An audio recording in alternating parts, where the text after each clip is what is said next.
Hello there, and welcome back. What is this place? Disconnected. Disconnected. Disconnected. Disconnected. Disconnected. Disconnected. Disconnected. Disconnected. Disconnected. Disconnected. Disconnected. Disconnected. Disconnected. Disconnected. I'm starting to feel disconnected. You have reached a number that has been disconnected.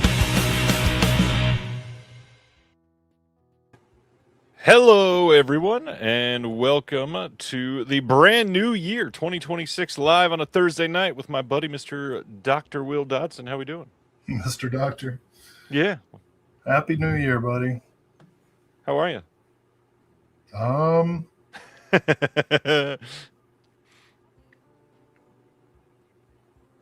Ask me later. Yeah, tonight, after announcements, we're going to get over a wrap-up on 2025, looking forward to 2026. Lots of stuff to talk about. We both kind of had a crappy end of the year that we'll be talking about a couple things. And Actually, I'm mad at you right now. What did I do? Okay, I fixed it. Like, defaults to this new weird... The vertical stream? Vertical stream, which is... What is that? Vertical stream? People are watching on their phones, man. We gotta cater to them. You know, this is what I have to say to people who are watching it on their phone. Okay. Barely visible. I'm not even sure exactly what you're showing. Well, maybe because you're watching it on your phone. I am not. I was showing my David Lynch T-shirt. Rest in power. Yes. Okay. Mr. Dr. David Lynch. Anyways, we got a lot to talk about that tonight. Oh my God. 2025 sucked. Like, regardless of your political point of view, yeah, objectively, everything was awful. I mean, yeah, a lot of things were pretty terrible. I won't say everything was awful, but most things were awful. No, I mean, like, that's what's so weird about it. Like, I feel weirdly guilty about all the cool things that I personally got to do this year. Like, this year was better than 2024 for me personally, but for the world, no. And I'd agree with that. You know, I grieve for the people of. This is not the way you want to start the show. But I'm with death. I grieve. I grieve for the people of Sudan, of Gaza, of the West Bank, of Israel, of Ukraine, of Russia. Oh yeah. I hate all governments everywhere now. Yeah. And regardless of how you feel about our government, like whether you think that this needed to happen or didn't need to happen, it still sucks. Yeah, it's true. And we've lost so many icons of the arts. Freaking Ozzy Osbourne is dead. Yeah. David Lynch. Rob Sly Ryder. Stone. You know, like we could spend the next 3 hours just listing all the people. Yeah. I'm even sad about Brigitte Bardot. I get it. Despite her abhorrent politics, she's still an icon. And some of the stuff she said about me too was like funny. I have to give it to her. She was like, if a man is talented, he should be able to slap your ass. So rest in peace, Brigitte Bardot. She did a lot of great stuff for animals, both of the animal kind and the human. And the filmmaker. So you know, I've been looking forward to this because I get to play the fool for a few hours, and that's nice. Yeah. But I'm really sad. Actually, the saddest thing for me, I was just informed by Ryan, I can't talk about until the very end of the show.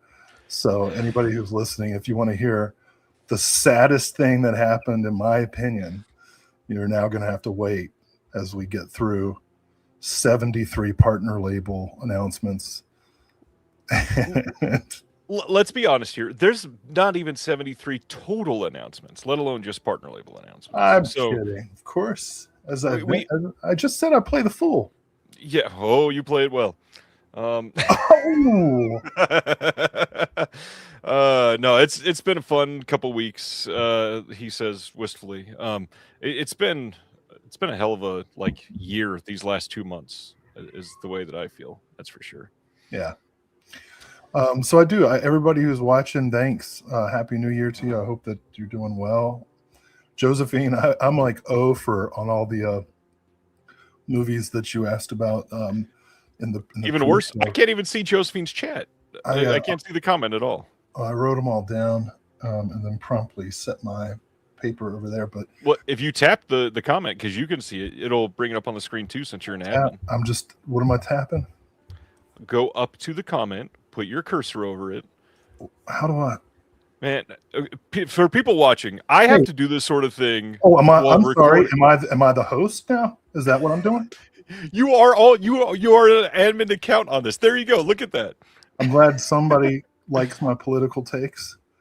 Last time I got lectured on my simplistic view on wealth taxes. Whoa, you haven't seen Forbidden Zone? Oh yeah. I've seen Forbidden Zone. The Corman. Yeah. I was going to say that's. Oh, look at that. That looked like it was climbing up on your shoulder because of the couch. Great to see the cat. Yeah, this is Valentina. She's in heat, so she likes me the best right now. Mary's here. Happy New Year there, Mary. So are you seeing the comments now? Oh, well, I was seeing all of them except for the ones that came in early this week for some reason. I'm not sure why that was the case. But yeah, I'm glad everybody's here.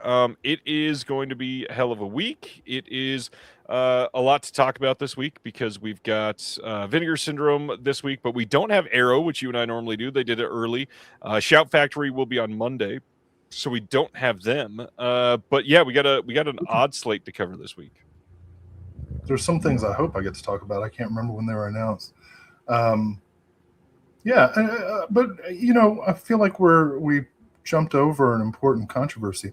Why is it that you're now privileging viewers who watch on their phones? I'm not privileging. I'm giving them an opportunity too. There's two different ones. Yeah, but it defaults to.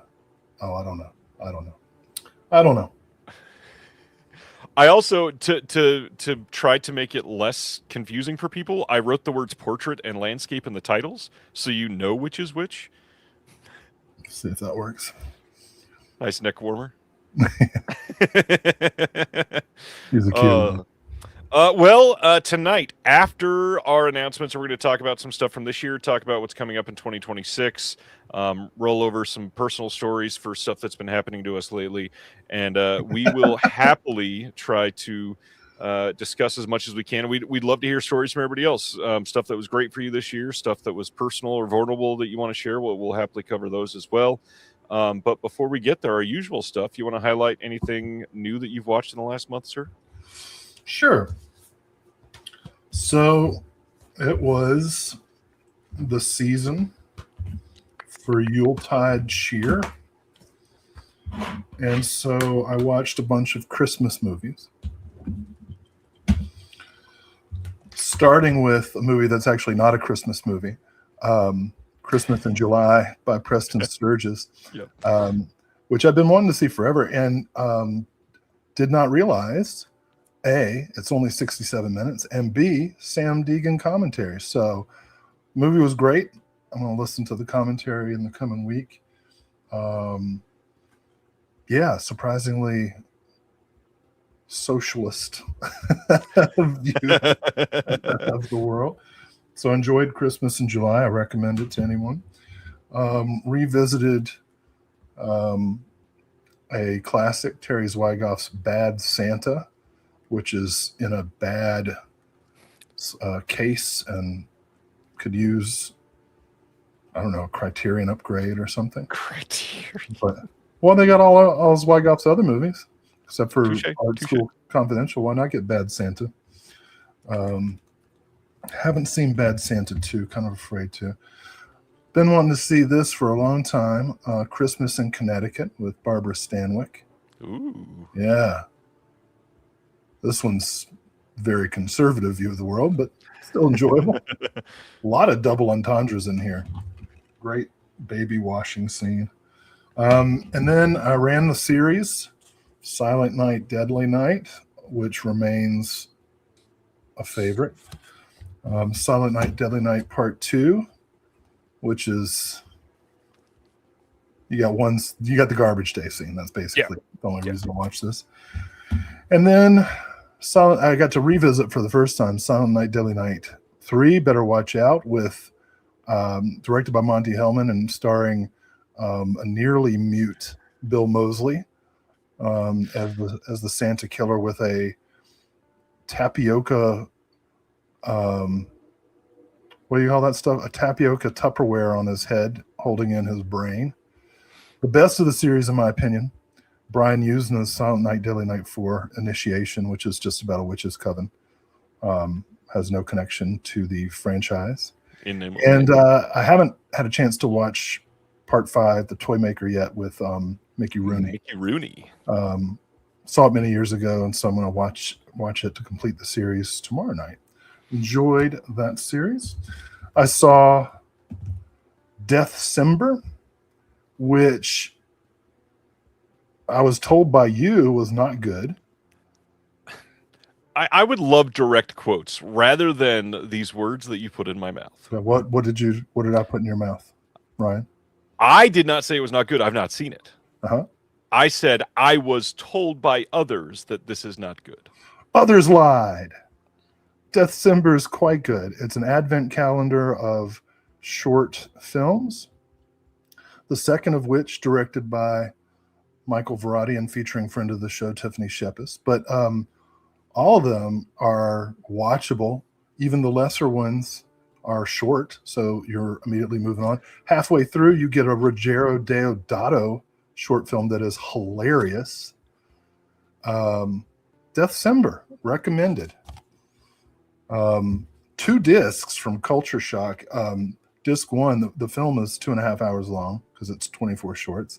And then disc 2 is all extras, interviews and making ofs and stuff. So really enjoyed that. Watched the Advent Calendar on Shudder. Nice. The Belgian French Christmas horror film about a paraplegic. Are you allowed to say that? I believe so, yeah. As long as there's 2 of them. A person with paraplegia who encounters a magical advent I should calendar. not have said that. I'm so sorry. Well, I did person first. And then I watched my favorite Christmas film of all time. And this is where I'm really going to lose the audience. 4 Christmases. I love this movie so much. Every review of it says that it is joyless. I disagree. I think this film is joyful. Reviews suggest that Vince Vaughn and Reese Witherspoon didn't get along. Don't care. I love this movie. It's so funny. 3 of the 4 Christmases are hilarious. And the fourth one is so heartwarming it almost makes you forget that it's John Voight. 4 Christmases. Love it. Oh, gosh. Where's the 4K? Where's the 4K 4 Christmases? That was... I saw some films. I'm going, since we don't have any announcements to talk about. We don't have any, yeah. I saw 3 films in the theater in December. Which is wild. For me, as a record. Until I tell you what they are.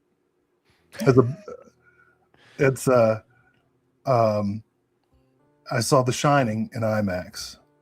Incredible. With my friend John Daly and our friend Phil Jarman of the Spook House podcast. Then took my daughter to see Five Nights at Freddy 2. Oh my God. That was... and the whole time she's correcting the lore, which is like the most entertaining part was seeing how pissed off my daughter got. Yeah. She's correcting the lore. And then just yesterday, I took her to see Zootopia 2, which, in addition to being woke as fuck and simplistically hateful towards rich people as well, where are you critics put out on that one, has a incongruous Shining homage in the climax. So that was quite explicitly the Shining reference. Yeah, it is very good. Has no reason to be there other than to wake parents up at the hour and 30-minute mark to say, hey, you got 15 more minutes, but here's something you recognize. There was quite a few references in Zootopia too, Yeah. actually. Yeah. So saw that. Let's see what else. What else did I see? Working my way through season 2 of Landman. Billy Bob Thornton. Which reminds me, I'm still waiting for what I consider to be the greatest comedy of the 90s to get a decent release. Sling Blade. I think that's Disney owned, so that could be why we don't have a great release of it. Well, I would love to have a stacked 4K of Sling Blade. I would love to do a commentary or a visual essay on why it's the greatest comedy of the 90s. We could just do a visual essay on all the different types of French fried potatoes. And get some more of that potted meat. We get a question from Adam. What do you think is the greatest capitalist Christmas film? He says Trading Places. Home Alone 2. Home Alone 2 should be up there. I think Jingle All the Way should be up there. Never seen that one. I guess since I love Four Christmases so much, at some point I need to see Fred Claus. Or, never mind. I was going to say Ferd Claus, but that's only a reference for a few people. There is a stack of Christmas movies that I haven't watched yet. I'm gonna have to bleed them into January, but I'm gonna watch White Christmas. Yes, Virginia, There Is a Santa Claus with Charles Bronson. I almost said Charlton Heston. Santa Claus the movie, that weird '80s one with Dudley Moore as a elf. And what else? Oh, the Rene Cardona Sr. Santa Claus. And finally, Rare Exports. Great movie. Great movie. Great so movie. Watching all this. What else did I watch this month? I rewatched 5 Easy Pieces, which I hadn't seen in a long time. That was something. Watching rich kid cosplay as a working class feller. Nice. That was kind of fun. Yeah, had a pretty good run there. Not even listing them all, but those are the main things I watched. How about you? What did you see this month?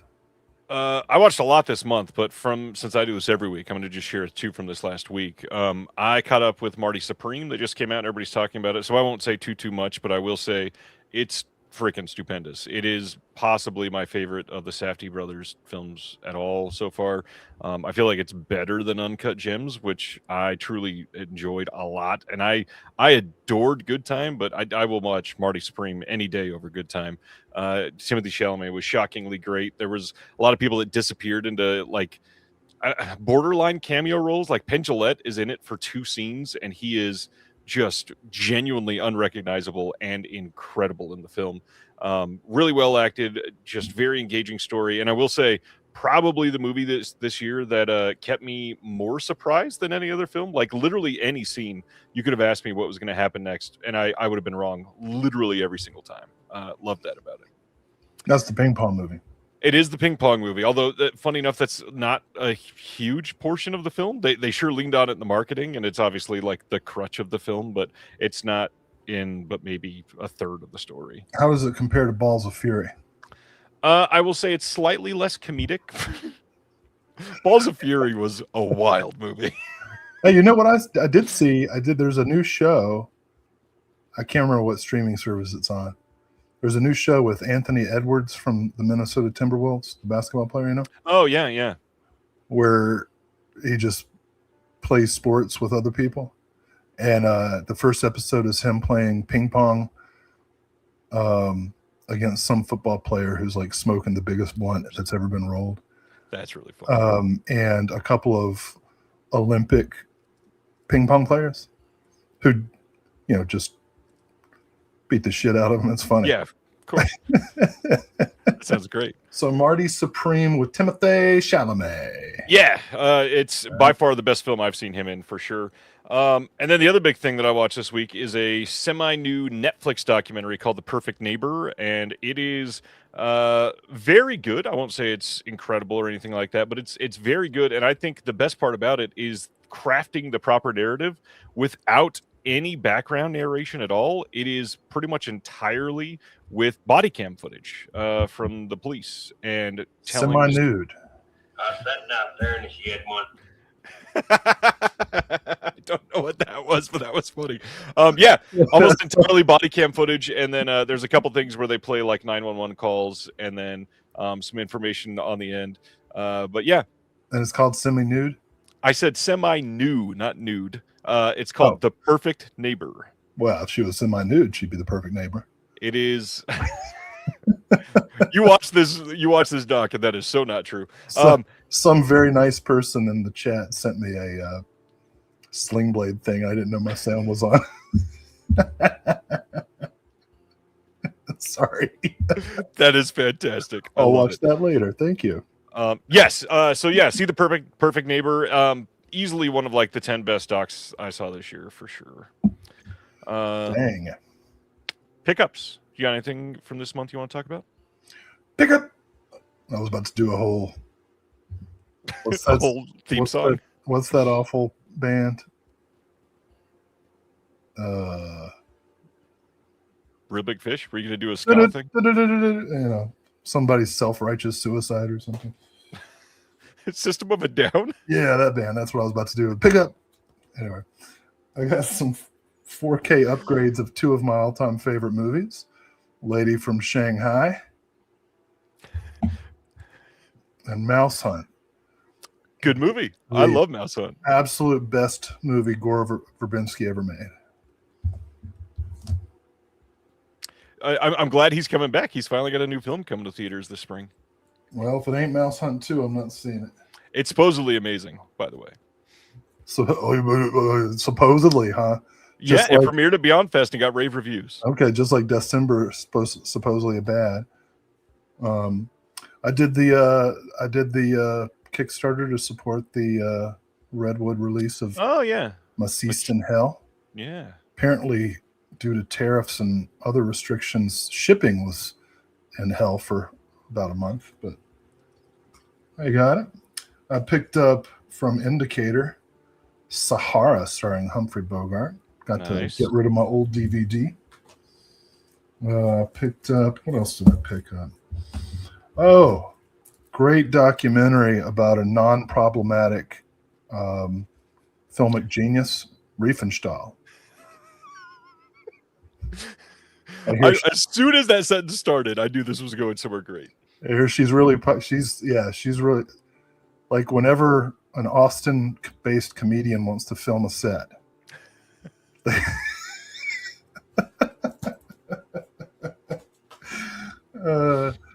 I picked up a Fred Astaire Red Skelton musical, Three Little Words. Is that Warner Archive on that one? Yeah, pretty excited about that.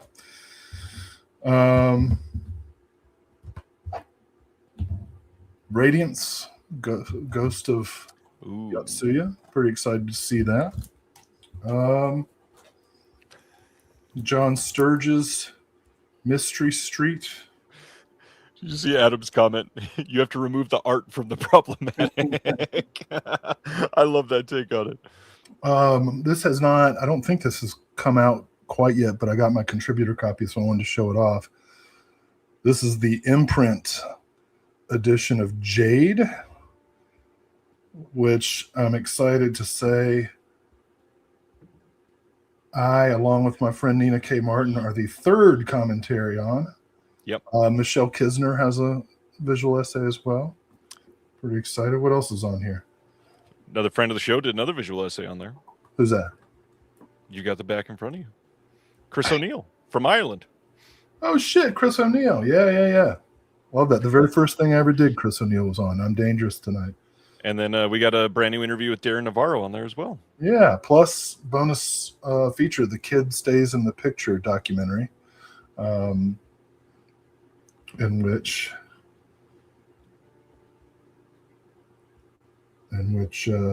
Bob Evans is semi-nude throughout.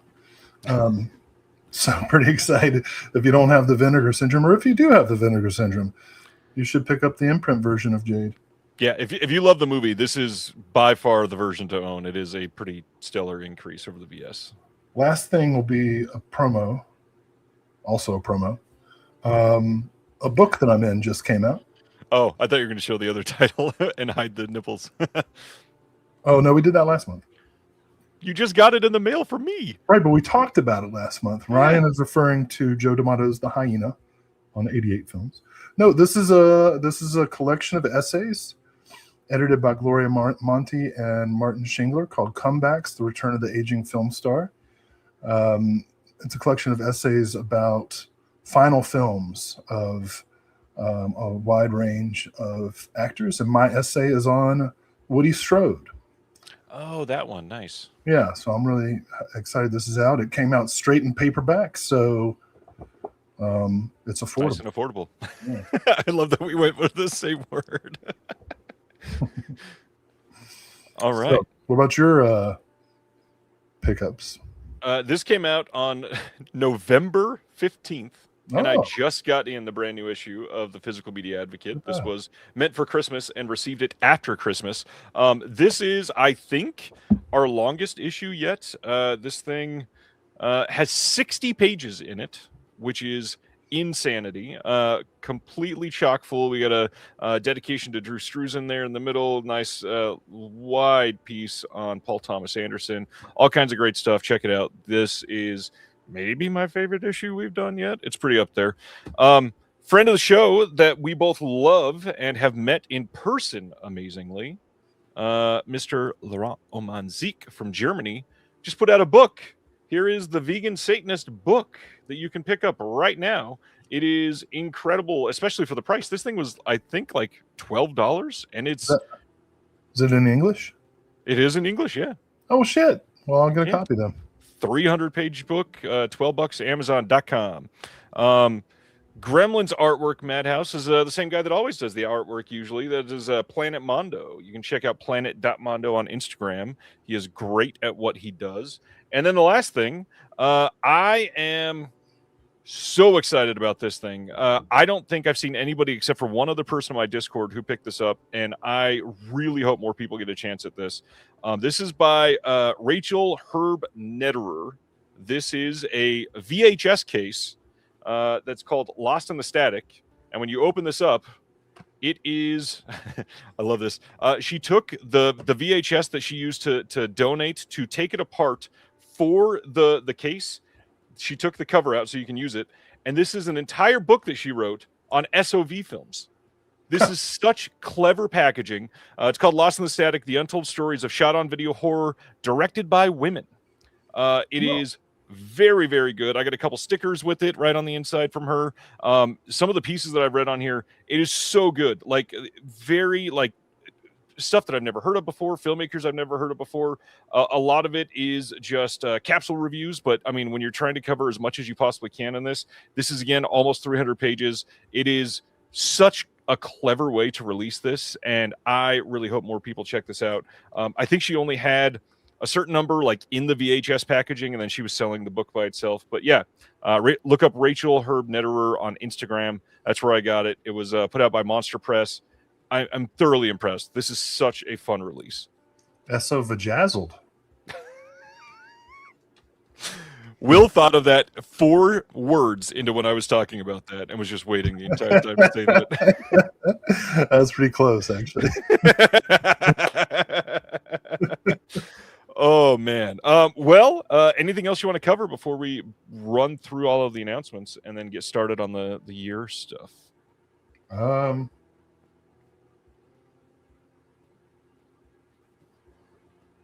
feel like there was something.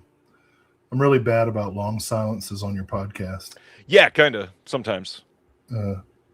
Well, I feel like they add dramatic weight. Do you? I don't like those podcasts where it's just like da da da da da da da da. You know, I like a chance to take a breath and really feel the weight of the idea exchange. Okay. You know, it was the season, the holiday season. It was the new year. It was a dark year, but it had some bright things in it. And like, who would have thought in 2026, you know, Marjorie Taylor Greene would be my ally on everything not related to human rights. We're still not on the same page for human rights. Nope. But for the partisan divide, we're aligned. You know, it's a weird time. I'm trying to be optimistic. 2026, baby. I'm hoping it's going to be a good year. I can't believe it's 2026. You know, like,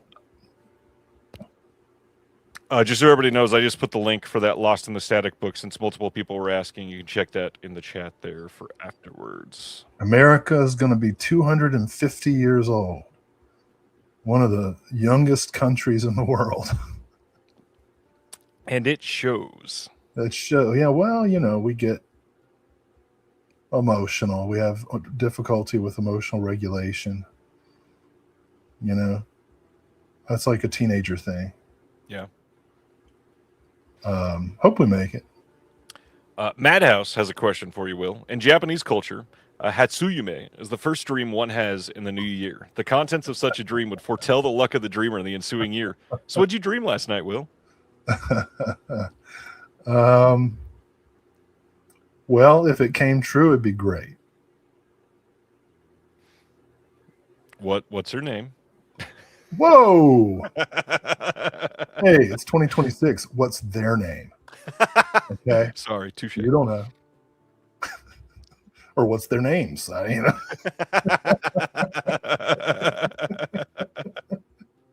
No, I don't remember any recent dreams.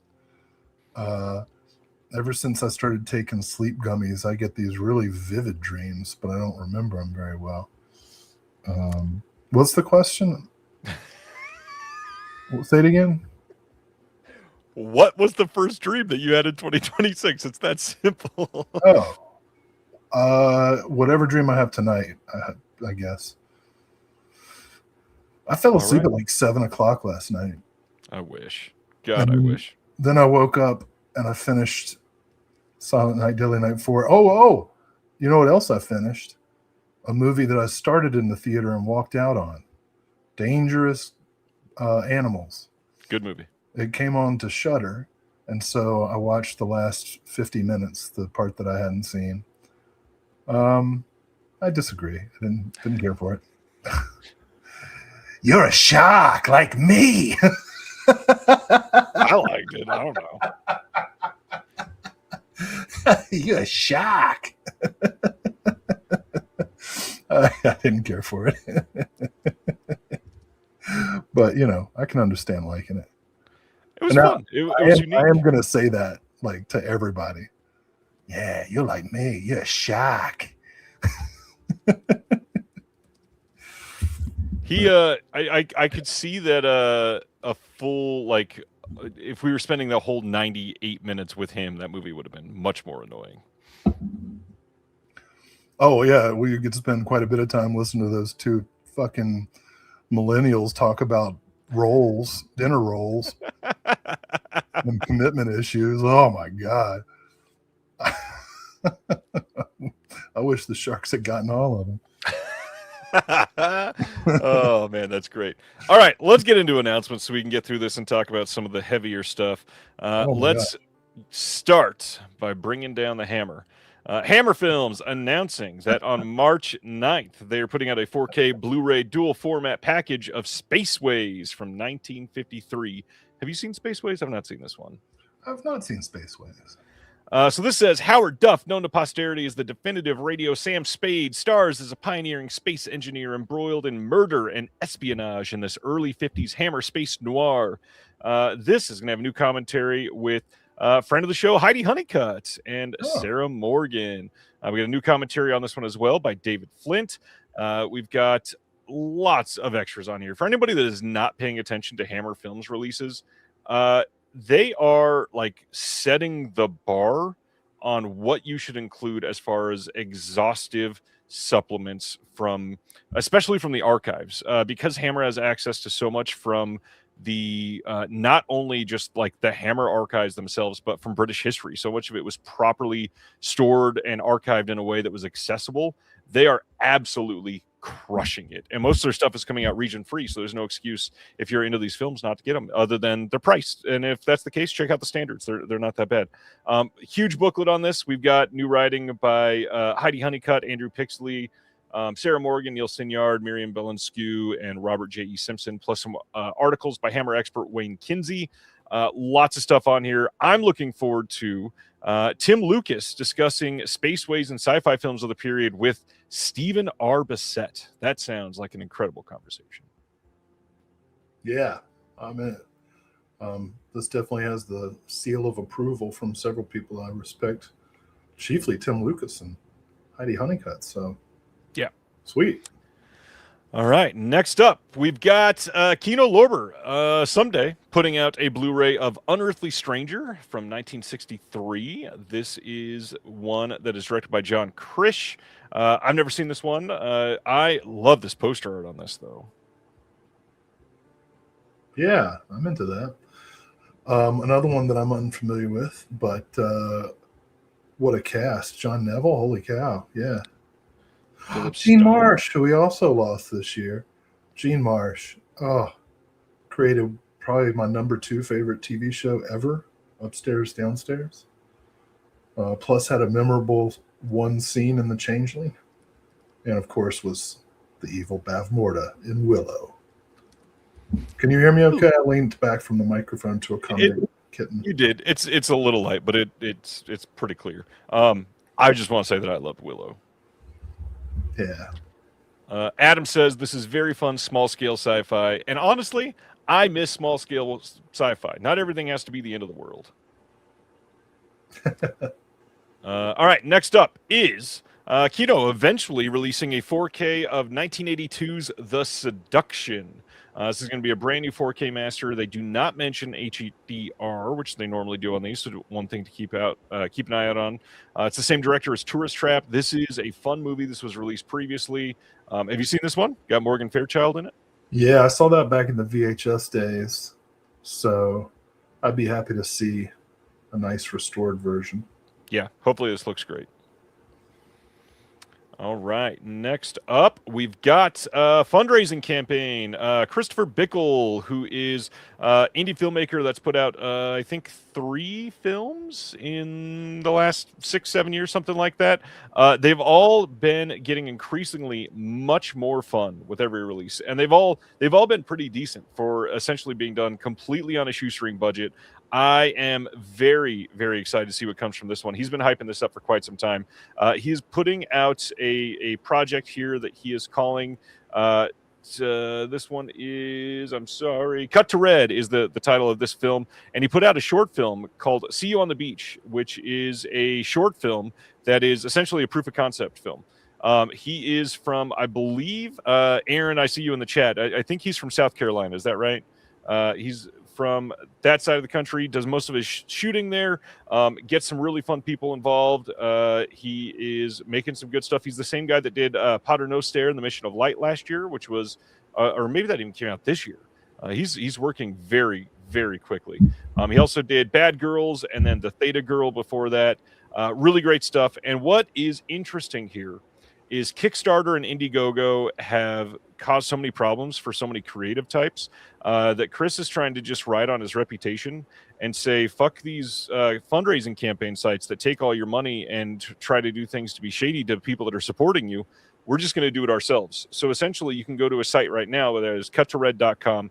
You can buy a Blu-ray of the film right now. You can pre-order early access, all kinds of different ways, and you can support it without giving 30% of your cut to Kickstarter or like Indiegogo does. If you go to support something through Indiegogo, they ask for a tip, and then that goes to Indiegogo and not the creator that is trying to do the fundraising, which is super shady. So yeah, check it out if you're into it. Very fun indie filmmaker, and I think you'll like it. Cool. I was going to promote a Kickstarter later, but I guess I won't. You can. Feel free. All right. Next up, then, is Predator Badlands. We are getting a 4K Steelbook on February 17th. Shockingly enough, there will also be a standard 4K. Then there will be a Blu-ray and a DVD, of course. And when they're putting it out, there's going to be deleted and previs scenes with optional audio commentary, a handful of those, a few featurettes, and they look to be really fun. And then there's going to be a commentary on a Disney disc with Dan Trachtenberg, which is kind of surprising, plus a few of the producers, stunt coordinators, and the DP. I am liking what they're putting into this film. I'm glad this did okay at the box office, probably not as well as they wished that it had, but I dig it. And I already see a couple people saying that the inside artwork should be on the outside. And I got to be honest, I disagree. I kind of like the outside artwork here. It's a little better than just the floating heads. It's actually doing something. So I didn't see this. As I mentioned to you, I have misgivings about an emo Predator. But I tell you what would have made it work for me is if they had licensed the Bruce Springsteen song. If the climactic battle was set to Bruce Springsteen's Badlands, yeah. I would see the hell out of this movie. It's a good movie. Everybody should see it. I don't trust you, man. I know. Yeah, believe me, I know. I love you, but we're different. Oh yeah, I will attest to that. Yeah. Coming soon. Coming soon from Sony. I feel like we take 2 steps forward. We take 1 step forward and 2 steps back. But we come together. Is that a euphemism? No, it's because opposites attract. Okay.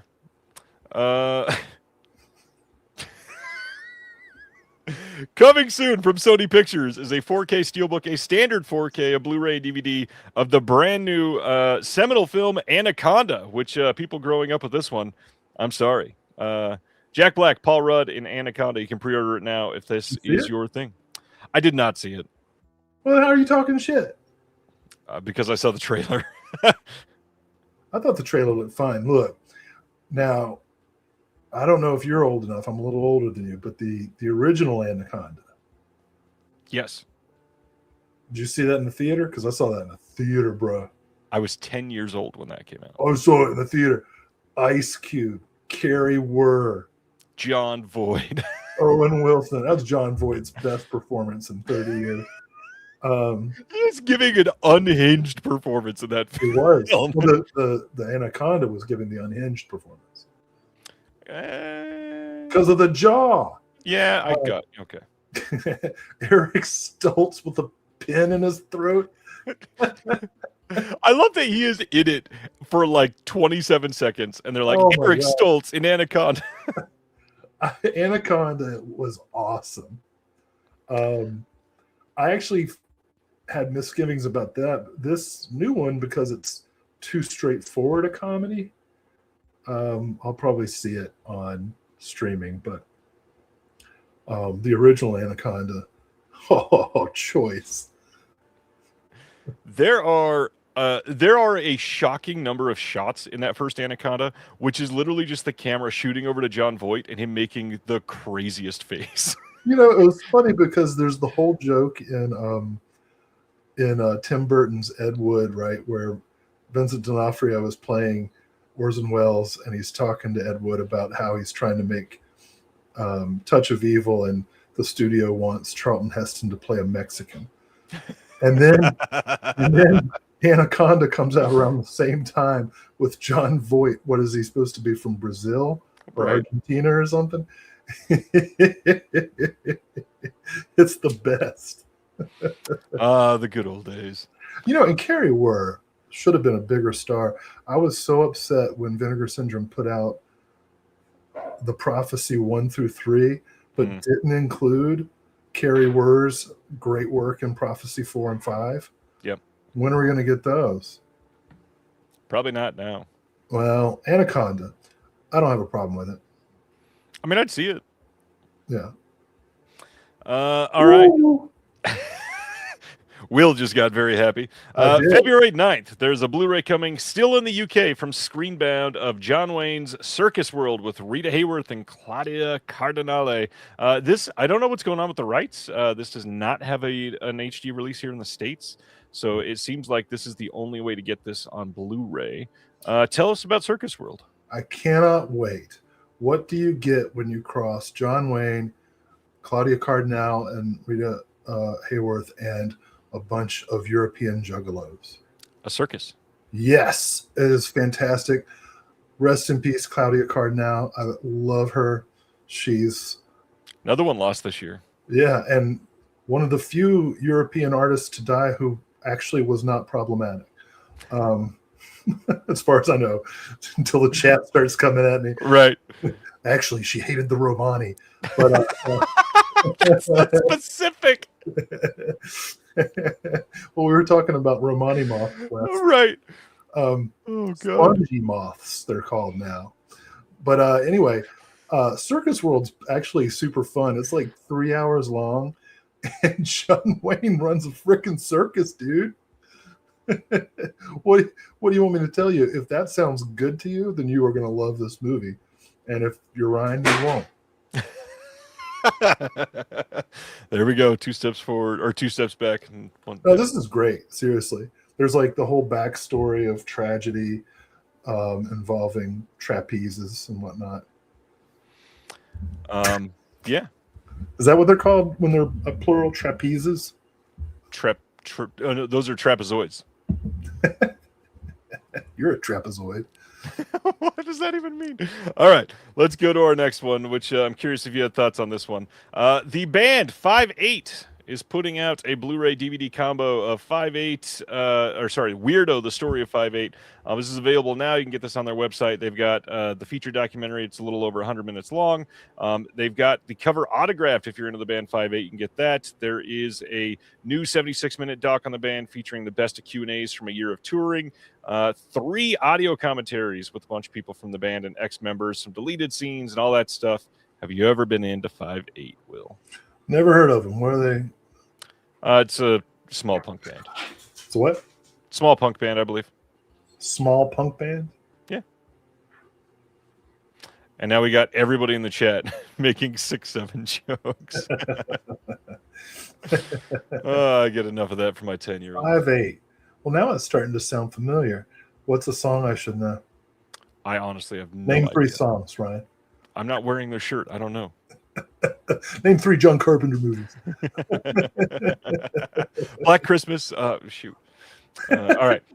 Next up, we got some artwork reveals and some date reveals and all that other fun stuff for the film Ben-Hur. Coming on February 17th, we are getting a 4K steelbook with this fairly classic cover art on the steelbook.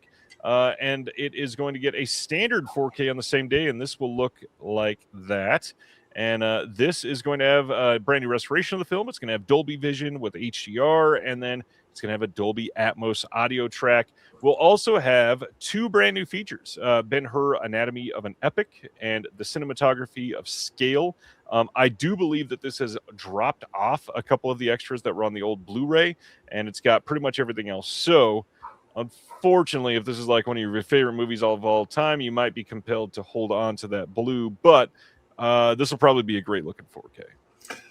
Well, I'm still holding on to an old DVD set that includes the original 1925 Ben-Hur. Yep. Which is fantastic. And I hope it gets its own release sometime. I doubt it ever will. Because, like, who's going to do a deluxe release of a lesser-known silent movie? Flicker Alley. Well, Classic flicks. Deaf Crocodile. okay, fine. When's it gonna happen? Which William Wyler was second unit director on. Yep. And I believe, anyway, yeah, the Paul Behrman still got that the set with the old Ben-Hur. But I love Ben-Hur. Paul Behrman says Ben they. Well, because it's spelled H-U-R, it could be Ben Z Her. Well, Paul actually said, what about Ben him, Ben they, and then Colton says, well, I mean, it is kind of Ben gay. Oh, it's super big gay. All right. On the same day, February 17th, we are also getting a 4K release of All the President's Men in this steelbook. Anyways. If you are not into steelbooks, this is the standard 4K that's coming out on that same day. So and freaking Robert Redford died? I didn't think that could happen. Yep. Same thing. We got a 4K restoration of the film, HDR presentation of the movie, and then 2 new extras. We got All the President's Men, the film and its influence, and Woodward and Bernstein, a journalism masterclass. Either one of those 2 that you're after there, sir? Not the dudes. The 2 releases coming out on the same day. All the President's Men and Ben-Hur? Both. Yeah. Okay. All right, March 10th, Blu-ray coming in the U.S. from Alliance, which is Mill Creek. They just changed their name. Of The Chase from 1966. Speaking of fairly large cast, we've got Robert Redford, Marlon Brando, Jane Fonda, Arthur Penn, all in this movie. It's supposed to be great. When Bubba Reeves escapes from prison, it upsets the folks in the nearby town of Tarl, Texas. Sheriff wants to capture Reeves alive, which puts him in opposition to many of the townspeople who have resorted to mob justice. I think this got was it a Twilight Time release earlier? Yeah, that's what I have. Nice. It was in that, to make a call back to a previous show, it was in that huge box that was delivered to the abandoned house. The box floor. The going out of business Twilight sale, where I bought half their catalog, not realizing that they would all be upgraded systematically. Well, is it an upgrade if it's Mill Creek? No, I'll stick with the Twilight Time for now, but this is a good movie. Good. I like it. Next, April 7th, we've got Kim Stim releasing a film, Sanatorium Under the Sign of the Hourglass from 2024. This is a name that many people are going to recognize. And the big thing here, there is no indication that this is not going to be an OCN release. So remember, Kim Stim is an OCN partner label now. This absolutely could be released with the slipcover if that's your thing. It will be the exact same disc, but this is the wide release coming of this one. And it's by the Quay brothers. This one is going to be, it's produced by Christopher Nolan. So if you want that name attached to it, congratulations. There is going to be some extras on here, but this is, I believe, their first film. What is it? 20 years after their last feature. I've never seen anything from them, Will. So have you? Is this somebody that you've dove into a lot? No? No, don't know them. I know a lot of friends that are very, very excited about them as filmmakers. So I certainly need to look into them more because, not seen a single one. I know that over on the Deaf Crocodile Discord, they get mentioned quite a few times. Oh. Colton is excited for Sanatorium. Love the Haas adaptation. All right. Next up.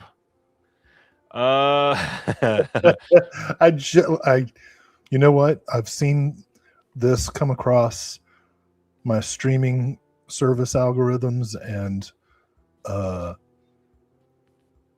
on big online behemoths, and I just at the moment that you pulled it up on the screen, I just got the pun of the title. It didn't occur to me until this moment. Oh, that is so fun. So on January 20th, there is a Blu-ray and probably a DVD coming from Decal of Fackham Hall. That is a film that just came out in 2025. It is a spoof film that crosses Downtown Abbey with Airplane. Downtown Abbey? What the hell? I didn't mean that. I was just trying to read quickly. Downton Abbey with Airplane and follows a lovable pickpocket. Is that like a British MTV host? It's hosted by Carson Fortnite.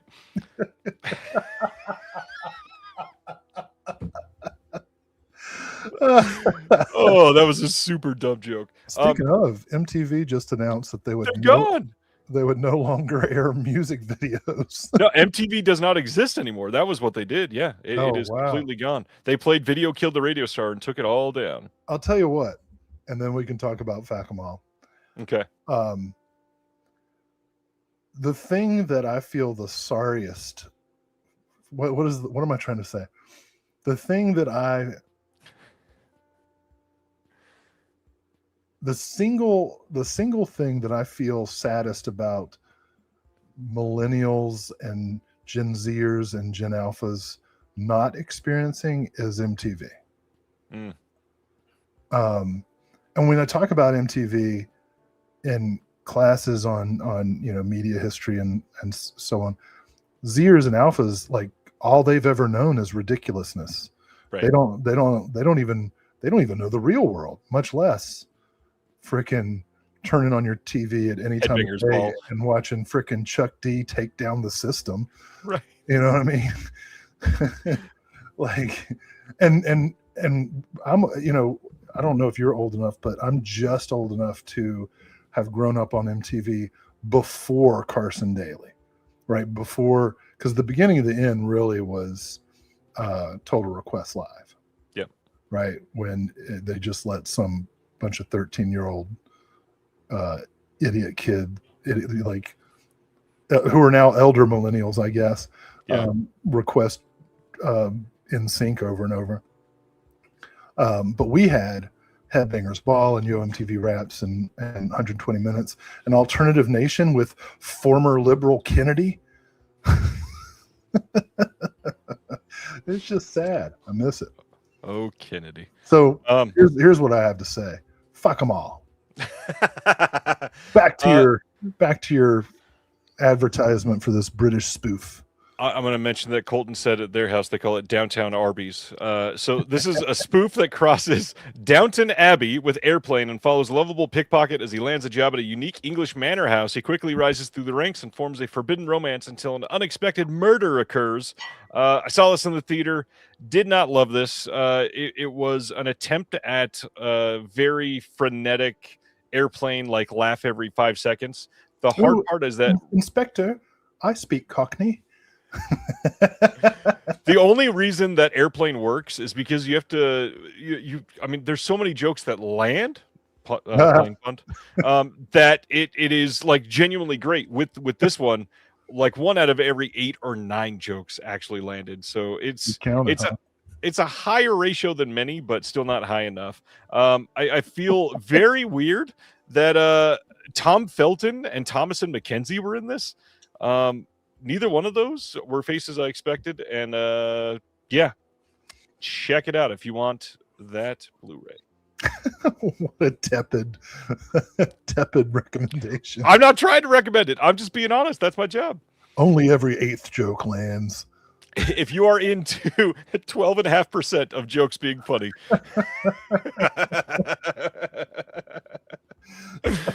Oh God, that was pretty good. April 7th, Anchor Bay Entertainment is releasing a Blu-ray of 2023's Artificial Flowers. This is set entirely during a single evening in a sleek LA high-rise. 2 accomplished writers are in the film. They find themselves entwined in a verbal and emotional tug of war as wine flows and the city lights glow around them. Their conversation quickly spirals beyond casual chatter. What begins as creative brainstorming becomes a raw excavation of their darkest secrets, past traumas, and fractured psyches. And I have no idea what this is. Never heard of it. Well, if there's one thing I know a lot about, it's fractured psyches. And sheer trauma. Oh, man. I'm so ready for Will's comments on this. Oh, who's this for? Will Go USA on January 20th, putting out a Blu-ray and DVD of Reverence from 2025. Just got pardoned for Jan 6, and now he's out for revenge. Ex-Marine Shannon Sadler becomes entangled in a parent's worst nightmare when his daughter Maddie goes missing after a tense encounter with her boyfriend. An exhaustive investigation ensues, and a determined detective takes on the case, but things spiral into chaos when dark truths emerge. With time running out and his daughter's life on the line, one father's desperation pushes him to draw on his military past and take matters into his own hands. This guy's like, hey, man, listen, I got some skills, and these skills are particular. You know what I'm saying? Oh, gosh. You bring her back. You said you ride up here in your pickup truck and let her go. Yeah. I kind of boy. want to see this now. That's enough irreverence. This looks- who is that? Who does this star? Someone? Nope.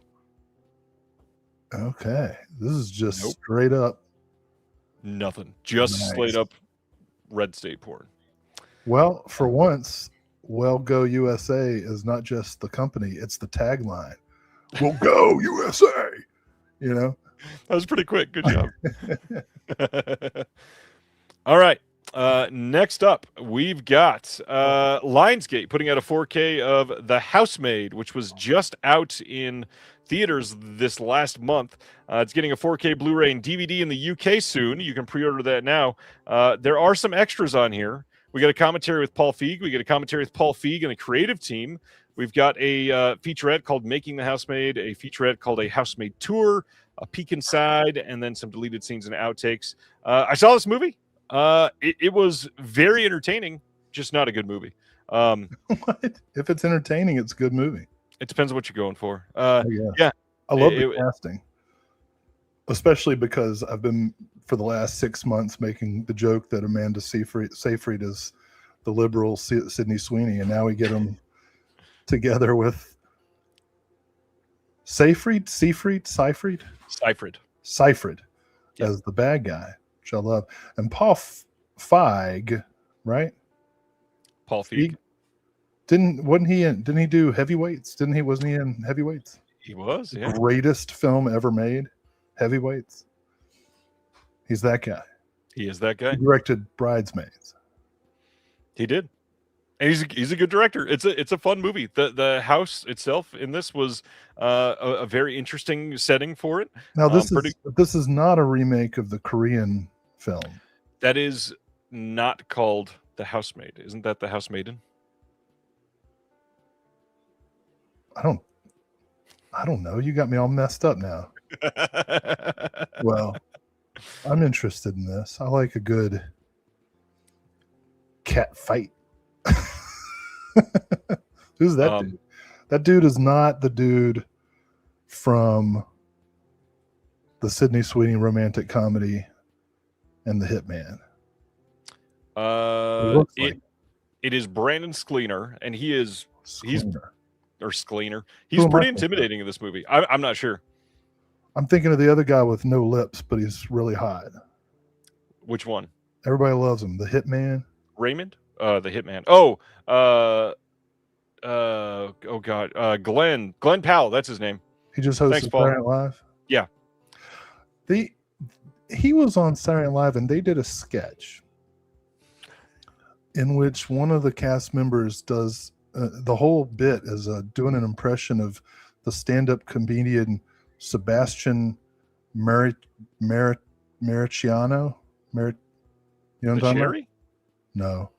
Oh, like Maniscalco or something like Maniscalco. that. Yeah. And I was like, I don't know who this guy is. So I looked him up, and holy damn, it was a perfect impression of that guy. But that's not Brandon Sklenar. Who's Brandon Sklenar? I don't know. The Park Chan-wook film you were talking about is The Handmaiden, not The I'm Housemaid. not talking about the Park Chan-wook film. I'm talking about the Korean film from the 60s. Which the Park Chan-wook film is a remake of. That The is a Handmaiden. remake of it. Okay, so it original. is The Handmaiden. Okay, okay. This is The Housemaid. Yeah, Not this is an adaptation of a modern book. a book, Yes, a modern book. a contemporary book. Who is Brandon Sklenar? That's my question for the evening. I love that Tyler said he's the third Sklar brother.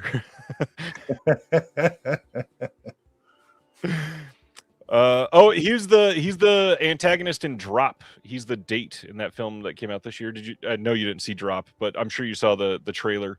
So he's new. He's an up and comer. He's an up and comer. He's quite intimidating in this movie. Is he?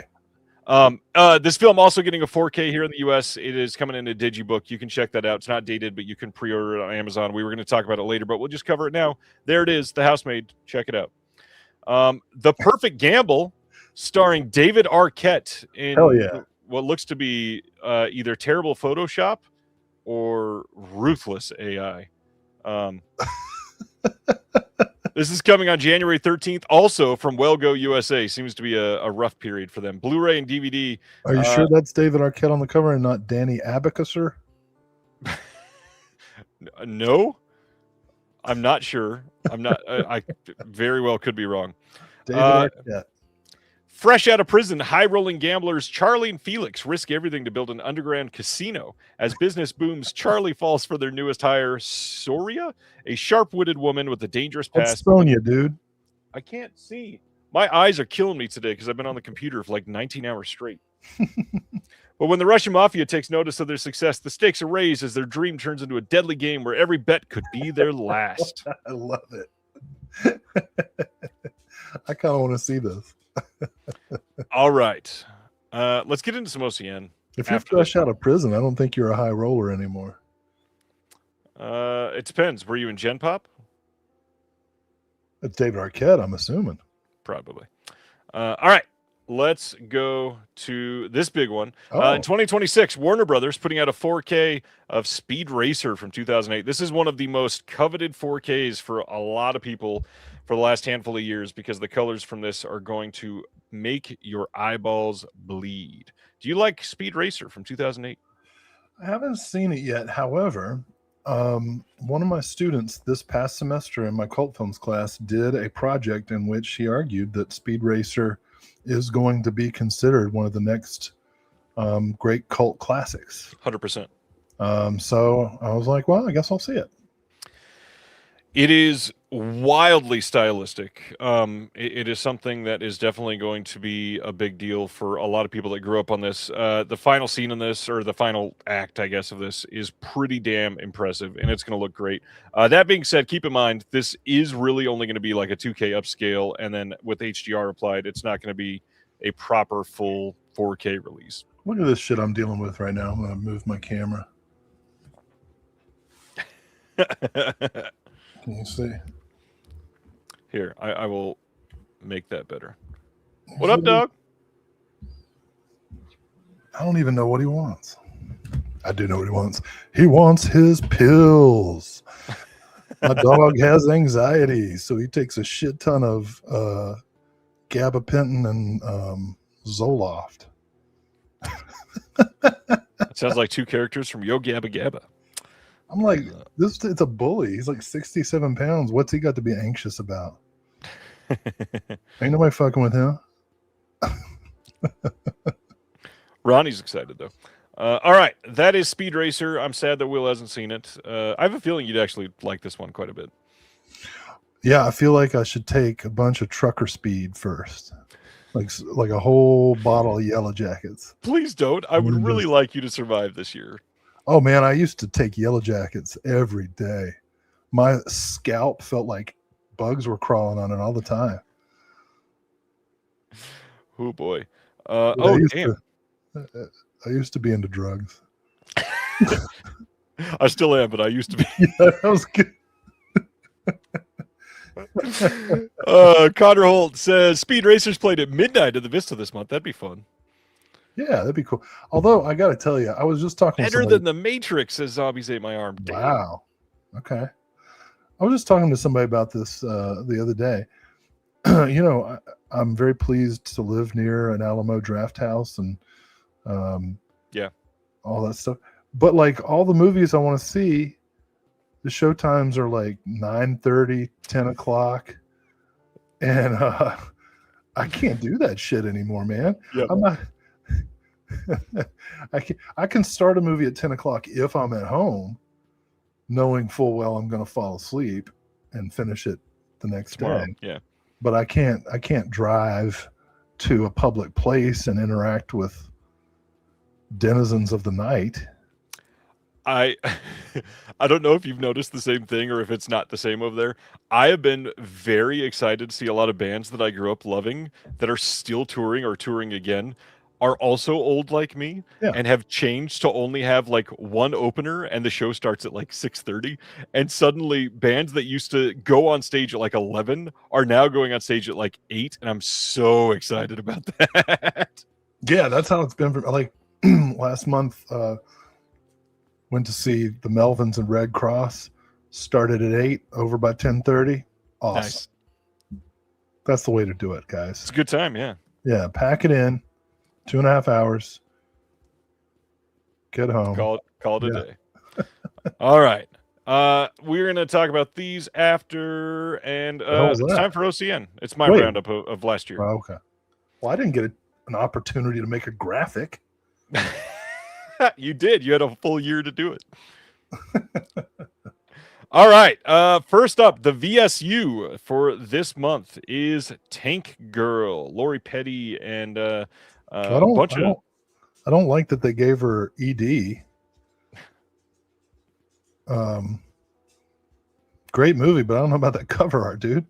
Is this one any better? No. I mean, seriously though, go back to it. Yeah. That's not what she looks like. Not even a little bit. Yeah, I don't know. I mean, not that it has to be photorealistic, but that's weird. It is weird, quite a bit. Rachel Talele directs this, and I personally I love Is Tank it Girl. Talele? I thought it was Talali. Oh, Talali. maybe. I've always said Talele? Talele. I might be wrong. I'm also tired. Well, I like Rachel. I like her. Either way, I can't read. Who cares? Tank Girl's great. I think people should check it out. It is a very fun movie. You got some other big names in this. You got Malcolm McDowell. You got Ice-T, Naomi Watts. Some interesting extras here. So there is a commentary with Kristen Lopez, who was just on my channel in the last month. We got a new featurette with Rachel and Gary Baseman. We've got a new interview with Lori Petty. We've got a new interview with the production designer, new interview with one of the other actors, with the casting director, a bunch of new interviews. However, there was another commentary with Rachel and Lori Petty that was on the previous Shout release that does not appear to be ported over here. So you might want to hold on to that one. It's on Umbrella though, right? It is on the Umbrella release, yes. So I have the Umbrella release. But basically, in addition to being a 4K upgrade, A bunch of new interviews too. all the new stuff. Although Plus a 40-page book. that it has a 40-page book also, but it's different people. Right. So I guess in addition to 2 copies of Jade, you should get 2 copies of Tank Girl. If you don't want any more shelf space, double dip on everything. So Tank Girl, how do you feel about Tank Girl? You haven't said anything yet. Haven't said anything. Haven't let you get it out. I like Tank Girl. You told me I didn't talk enough the last couple times, so now I'm like overcorrecting. Like, I talk all the time. I try to get energy out of Will. Anyway, he's so low energy. So here I am. You just didn't like that because I said thank you to somebody else who said the same thing. Huck on 10. Oh, somebody else. Okay. Like Do you want to share the rando. story? Some rando. No, I won't tell the story. We're not even allowed to, I don't think. Yeah, sure you can. It's up to us. If it is to be, it's up to me. Any thoughts on Tank Girl? That's not it. It's good. It is good. I'm not saying it's not. I'm not arguing with you. Let me tell. Here's for anybody who's unfamiliar with Tank Girl. I was in college, 1996, 1997, right? And when this film came out on video at the Video Store Award, now I'm not, for whatever reason, this wasn't something I did on purpose. It wasn't something I shied away from. But for whatever reason, most of my friend group were in what was then called the GLBT community. Now, different order, but and especially every lesbian that I knew. Part of the pun here, and this is not meant as a euphemism, but it's not going to come out any way that is not like that. Ronnie has you pegged. Wow, phrasing. That was why I led up with that. Yeah. I'm just trying to say, of course, Sidner would call this a waste of time, but I just want to say, when Tank Girl came out, every lesbian I knew lost their minds. They were so excited to have a movie that spoke to them. And I was so happy to be introduced to it in that way. Great comic source material, and the movie's a lot of fun. Yeah, Ryan, you're putting people in awkward positions. Oh. Me particularly. That is enough, Take Girl. Let's go to the next one. You're going to kowtow to Sydney. Is that what you're going to do? Yes, I am. Wow. Yeah. This is why the country is in the state it's in, because no one has the spine to stand up. Don't put the cart before the horse. Are there any other farm animal puns that we can make? I recommend Tank Girl. The other title from VS, this is coming from the main line of VS this month, is Terror Firmer from 1998. Yay. The trauma film Terror Firmer. This is coming on 4K from the original OCN, which is wild. This is going to be a 3-disc set with an absolute shit ton of extras. Tons of commentaries, tons of retrospective interviews, 48-minute brand new retrospective documentary, new featurette detailing the premiere of Terror Firmer in January of 2000, like all kinds of stuff. So much stuff that it is crazy when you go look at the website. This is one of their most stacked releases in a while. This is also going to have a 40-page book with essays by Matthew Klickstein, Alex Guder, and Heather Drain. Love Heather Drain. I showed this not in class. I showed this just as a campus event. And about a third of the audience was like, this is the greatest movie I've ever seen. Yeah. And the other 2/3 of the audience left.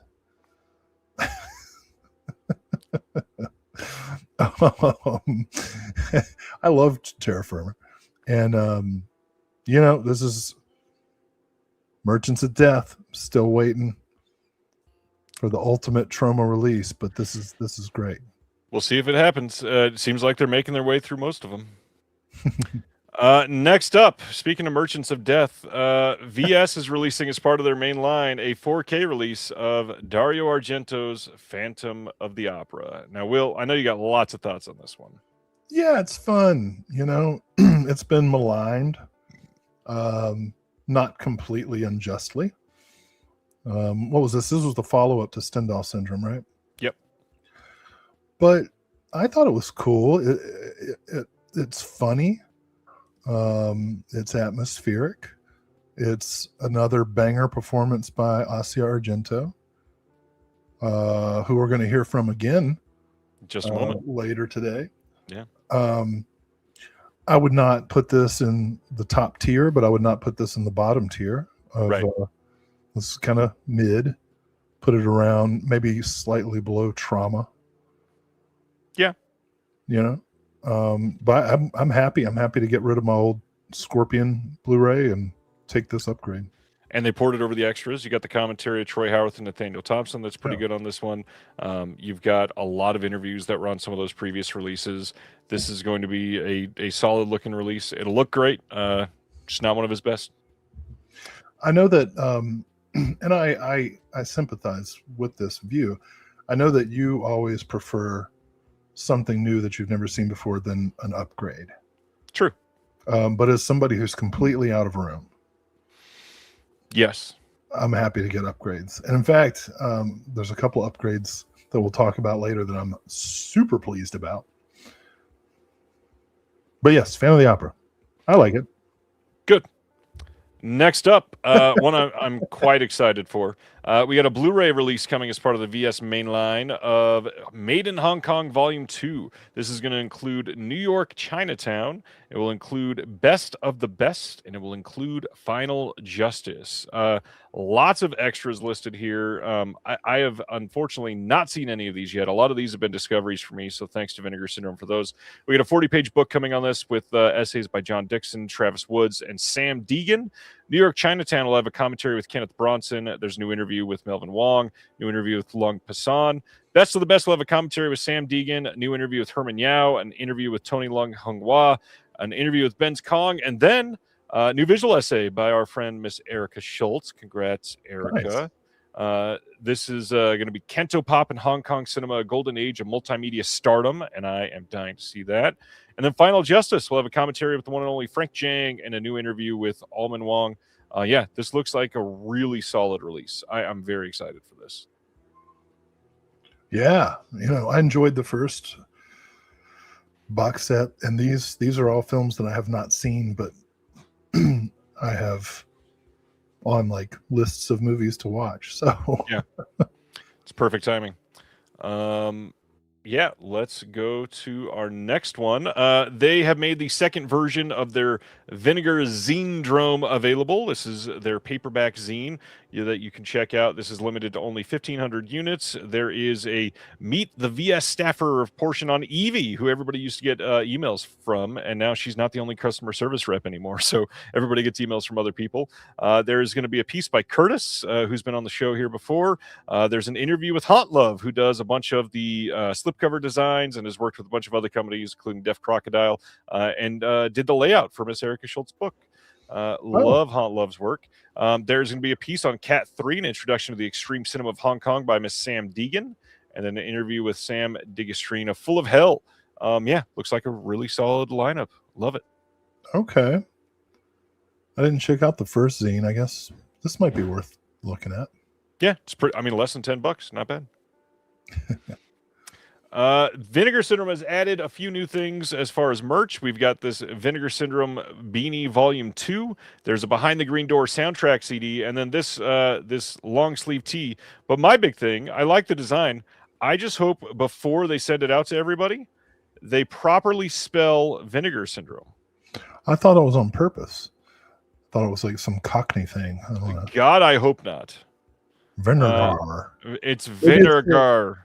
Maybe it's a Norse thing, some kind of Nordic heritage. I Looks mean, kind of like a beard.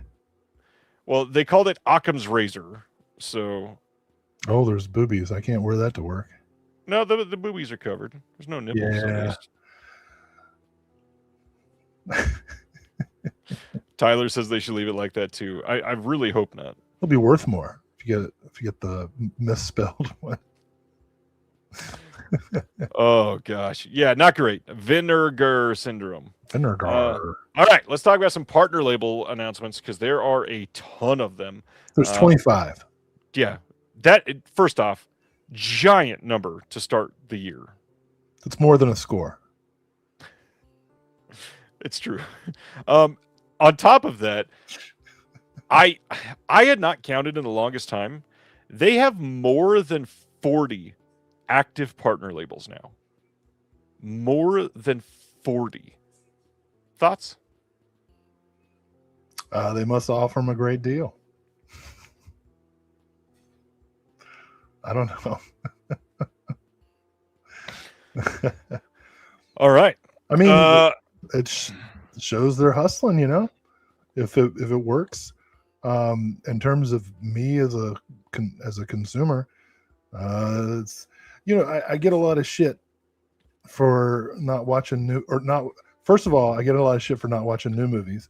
And then when I do watch new movies, I get a lot of shit because I don't watch the right new movies, right? Like last time I talked about watching The Accountant franchise, and I got some shit. Well, it's like, well, you'd find good movies if you didn't watch those movies.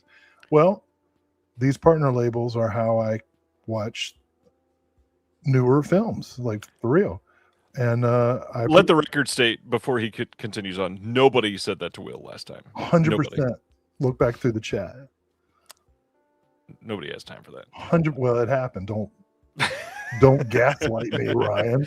I do not recall a single person saying that last month. Well, just because you didn't recall it wasn't about you, so it didn't pierce you to your core. Because I lead all this with an ego. You're right. Oh, well. Anyway, my point is, I mean, it didn't bother me. I just I clocked it and was like, well, this is how I watch. Yeah, when I want to turn my brain off, I watch The Accountant. I'm not judging contemporary movies by what Hollywood Studios puts out. When OCM puts out a film like this, 7 Walks with Mark Brown, I am keenly interested in seeing it and giving it its proper due. This looks fantastic. Would you like to talk about it, Ryan? I wanted to point out Brendan's quote of "It didn't bother me," and then you just talked about it for the last 3 minutes. Okay. Well, no, it's a point that I'm making. Like, I'm not offended by it. Yes, I wasted my time watching the accountant movies. You're right. I should not have said that. Okay, you win. I just want to like clarify that I don't think that all contemporary movies are like The Accountant. Oh, that was fun. All right. Seven Walks with Mark Brown from 2024 is coming out from Several Futures. That is the partner label that is releasing it. We are getting this release here, and it's going to be a Region A lock disc. It's got the latest short films from the director Pierre Cretin. He's got Still Life Primavera, and that is one of those. We've got 2 short films by Cretin and Barr together. And by short films, they're pretty mid-length, 30, 26, and then 41 minutes is the new interview on that last one. New artwork here on the slipcover by Tyler Rubenfeld, and a booklet with new essay by Leo Goldsmith. But yeah, this one sounds pretty dang interesting. Check out the trailer. I mean, also I think the disc art is better than the slipcover art, personally. Ooh, now I got to pull that up in a new tab to go see it. Yeah, this looks fantastic. It's the kind of documentary that it's like if Werner Herzog were like a quiet and gentle soul. You know? Which is not to put down Werner Herzog, yeah, you're right. That is pretty good sleeve on the inside. Would you say that again? You're right. I say that often. I'm just kidding. Yeah, that looks really nice. Yeah. All right, go to the next one. Like, look, no, go back. Oh, go back. Because, like, go to the tab. Like in that one, oh, look, he's being filmed while he smells the flower. And then the slipcover, he's getting pegged by a rock. And he's like, ooh. It's not great. Will. Or maybe it is great. I don't know. Depends. What's the next one? I can't wait to get like an email from YouTube. We've removed your video. You mentioned pegging 3 times, and that's too many times. You can say words, you just can't show pictures. No, they flag certain words too. Well, we were talking about Cracker Barrel. The American institution. Next up, IFC is putting out After School from 2008, starring the completely non-problematic Ezra Miller. This is directed by Antonio Campos. This says, Rob is a prep school kid obsessed with online porn and violent videos. When he accidentally films a drug overdose by popular girls on his camera, his obsessions become reality. Jesus, is this like a documentary of his early life? Their early life? We got a new commentary by the director on here, an archival commentary with the director, the producer, and the cinematographer. Some trailers, cell phone videos deleted, and alternate scenes with optional commentary. Those are the words. There's a short film by the director that's called The Last 15, an interview with Ezra Miller, and a school promotional video. I laughed when I read that. Were they like, go to school, kids? Right. Yeah, I looked at the trailer to this, and it looked probably not for me, but certainly seems to be an emerging genre of like the new media landscape and trauma of young people. Yeah. Well, if Ezra Miller's not enough, Rosemary DeWitt is also in this. There's a couple other semi-big names. Bunch of acting. Oh, I meant bad things. No. Okay. This one. I thought I saw that dude from The Bear in the trailer, but maybe not. You did. It's Jeremy Allen White. Well, he's not listed.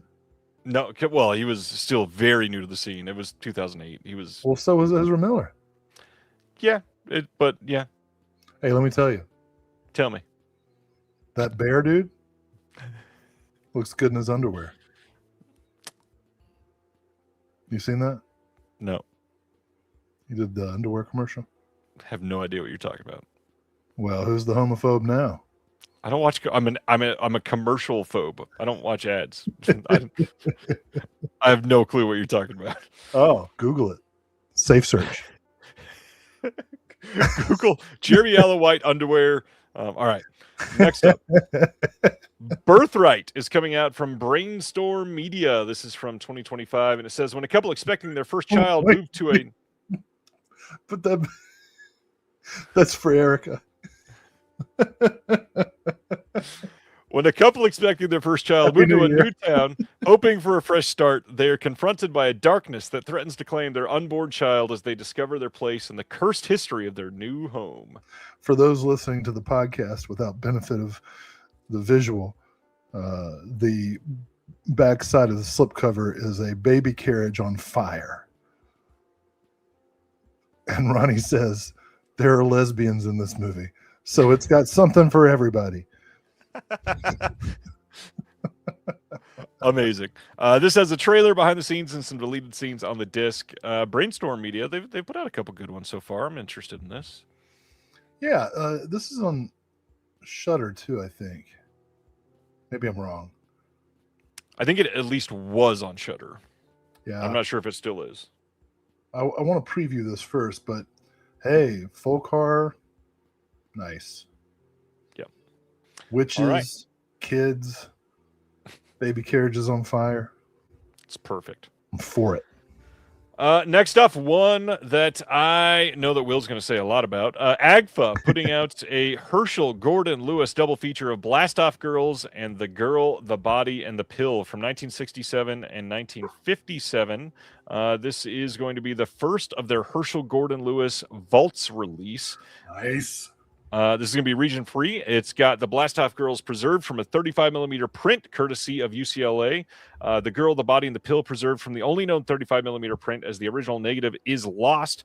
We've got a commentary on this one by Gentry Austin and Casey Scott of the Sin Syndicate podcast. And I will say, just to highlight, Gentry and Casey will be on the show as the guest next week on Reconnected. What? So come on back next Thursday for Reconnected. Shit, I'm gonna watch it. Will, you're my smallest fan. No, I listen to the. Anyway, I'm excited. I can't wait. I'm excited because now I get to retire my Snapcase Something Weird DVD. Look at that classic, beautiful, bright color art. Yeah, just for the hell of it is in the Arrow box set, but Blast Off Girls wasn't. And I do not have a copy of The Girl, the Body, and the Pill, which is one of his more interesting films from a sociocultural standpoint. So this one was a day one purchase. This has been paid for with points.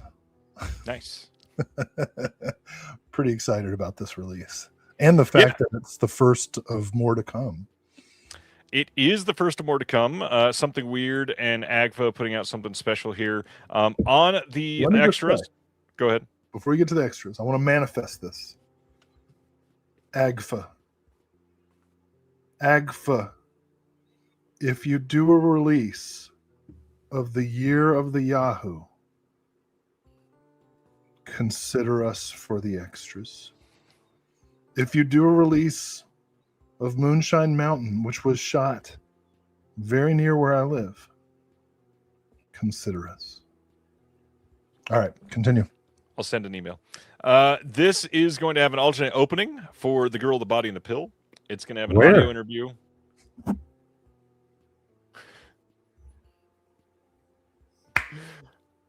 Just wow.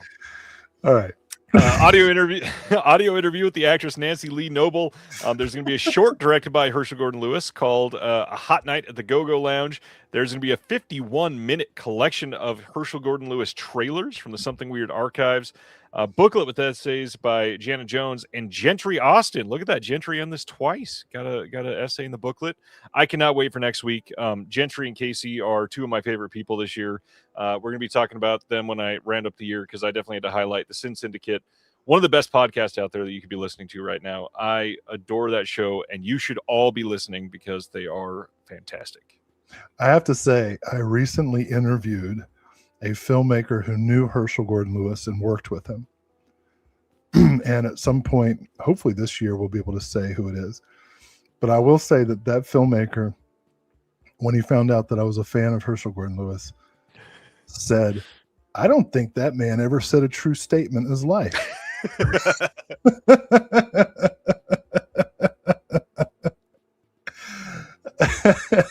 I don't care. I don't care if he did. he's still hilarious. Or he was. He's dead. Not the guy I talked to, but Herschel. Oh man. Another thing, random memory, but just wanted to throw it out there. If you've never seen it, you should go check out on the Criterion channel, Sean Baker interviewing Herschel Gordon Lewis. It's such an incredible conversation. Yeah, great interview. And see Frank Henenlotter's documentary, The Godfather of Gore, which is top tier stuff.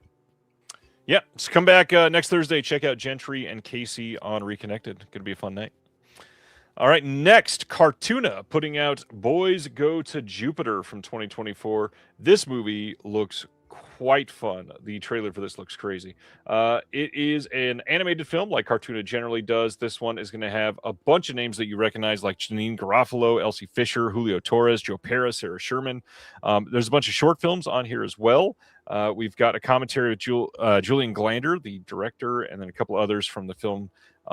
Looks solid. I'm curious. Have you checked out anything from Cartoona yet? Because I don't know that that's up your wheelhouse. Why are you going up my wheelhouse? Like, what is your? You invited me. I have not seen this. See, I'm right though. Didn't Cartoona put out the Beaver movie? They did put out Hundreds of Beavers. Yes. All right, I saw half of that. Oh, so you saw 50 of them. And it was funny. I'm going to finish it. This looked cool. It seemed almost like mumblecore animation, and I love Janine Garofalo. Like in Romeo and Michelle's high school reunion, like I'm hanging out with Janine. Smart. Yeah, And slipcover sold out for this one already, by the way. Already, damn. Great. It looked cool. It was a cool trailer. I didn't put it in my cart yet, but I'd be interested in seeing this for sure. Next up, one that I'm quite excited for. Connie putting out Bye Bye Love from 1974. God, this one sounds great. Lost and nihilistic drifter Udamaro chances upon Giko, a female presenting shoplifter who immediately catches his eye. One thing leads to another, and the couple soon find themselves on the lam for murder. This provides for a delightful pretext to explore notions of societal malaise, free love, and gender fluidity in a rapidly evolving 1970s Japan, as both Udamaro and Giko begin to know each other on the road by way of a variety of encounters, alternating between surrealistic, psychedelic, and sexual. This one going to have a 2K restoration and introduction by the director and programmer Akihiro Suzuki, interview with the director Isao Fujisawa, and a booklet with new writing by Akihiro Suzuki. Yes, this was a must for me. Oh yeah. Connie always, this film in particular, is great. Japan has not been kind to the LGBTQ community for most of its history. It's better now. A little bit. Yeah, like still worse than here, which is like shocking. Hard to say right now, but all right. Yeah. Next one. Wait, did I get too political? No. Did you want to talk more about gay people in Japan? Yeah. Go ahead. The floor is yours. No, this looks great. The trailer looked cool. Yeah, it does look very so good. Abrupt. Like, ooh, got me going. So, all right. On to I bought this immediately, of course. Of course. Club Super 8 putting out Christina Lindbergh, the original eye patch wearing, butt kicking movie babe. Because, I'm gay friendly, but I also like Christina Lindbergh. Who doesn't? So this is an interesting story. The documentary aired, and it was 58 minutes when it aired on national television in Sweden. The film's directors came in, and they made this an extended, in-depth version, and now it's 72 minutes. And this has Stellan Skarsgård as part of the documentary. Oh, well, there's obviously, because he's in Anita. Sure, but it's not obvious. He is quite a busy person nowadays. It very easily. Oh, was it a new interview or just footage of him from the movie? From 2015, he is in the documentary. Oh, sweet, dude. Yeah. Nice, man. Thank you. No, Stellan. Fuck you. Oh man, people that are listening to this are going to think that we're hating each other. This is almost sold out already. Jeez. This is going to have some trailers for a bunch of Christina's films. There's going to be Expose, the Depraved U.S. alternate title trailer on there. There's going to be a gallery, of course, documentary about Christina's worldwide travels from 2006 to 2025. Let's see, director script, and then, that's it. Looks like a solid release. Club Super 8 doing a bunch of stuff. You know what I like about Christina Lindbergh? A few things. She helps animals, but does not hate immigrants. That makes her different than Brigitte Bardot. I was quite confused for a moment. Thank you. I hope she doesn't. Like, now somebody's going to send me a link to some article where... No, I'm pretty sure she's cool. Where she's murdering turtles or something. No, she loves animals. That was the joke, yes. She's been murdering Muslim turtles. They're just not allowed to travel.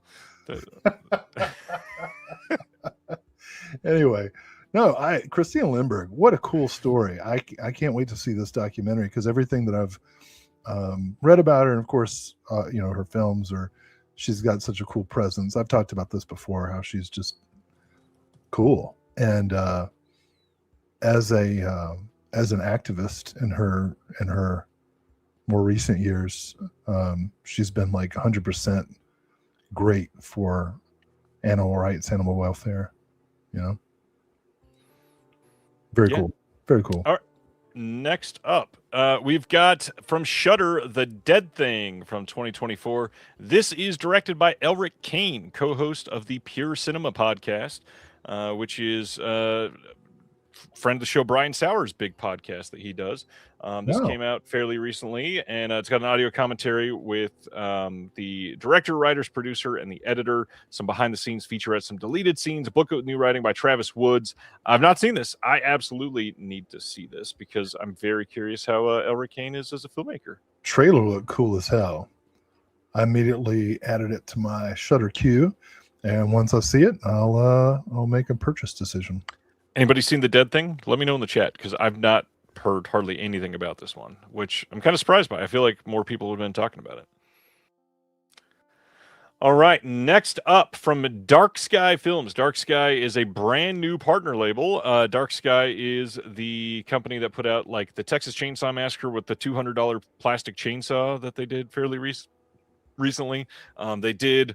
let's see. They did a Ty West film, The Innkeepers. They did a few others similar to that. But now they are an OCN partner label. And there was a bundle available with a soundtrack cassette. That's what you're seeing on the screen now. Here is the slipcover itself. Here is the back of the slipcover and the cassette. And here is the back of the slipcover. So A Desert is from 2025. This has an audio commentary with the director and film critic Anton Battelle. Two more audio commentaries, one with the crew and one with the cast. We've got Death of the New West on the photography of A Desert, and then a booklet with new writing by Alexandra Heller-Nicholas on this. This one says, a photographer on a road trip across the American Southwest is thrust into the nihilistic underbelly of America and drags his wife and a shady private detective down into this nightmare world with him.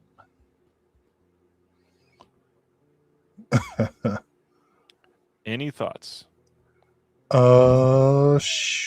Did it have a trailer? I don't remember if it did. I'm trying to remember if I saw anything about this There one. is a trailer, yeah. I've linked all the yeah, trailers finally. This is the one with David Yao. It looked kind of talky, but I want to check it out. I'm going to watch it before I decide whether or not to buy. CGV TV in the chat is letting me know that there are 3 more bundles with the cassette if you are super after that. Oh. Which, surprise, usually those bundles sell out in like 12 seconds. Well, I love David Yao, who had a prominent role in the 2023 Toxic Avenger as well. And of course, lead vocalist of one of my favorite bands. Who got referenced in our visual essay on the disc.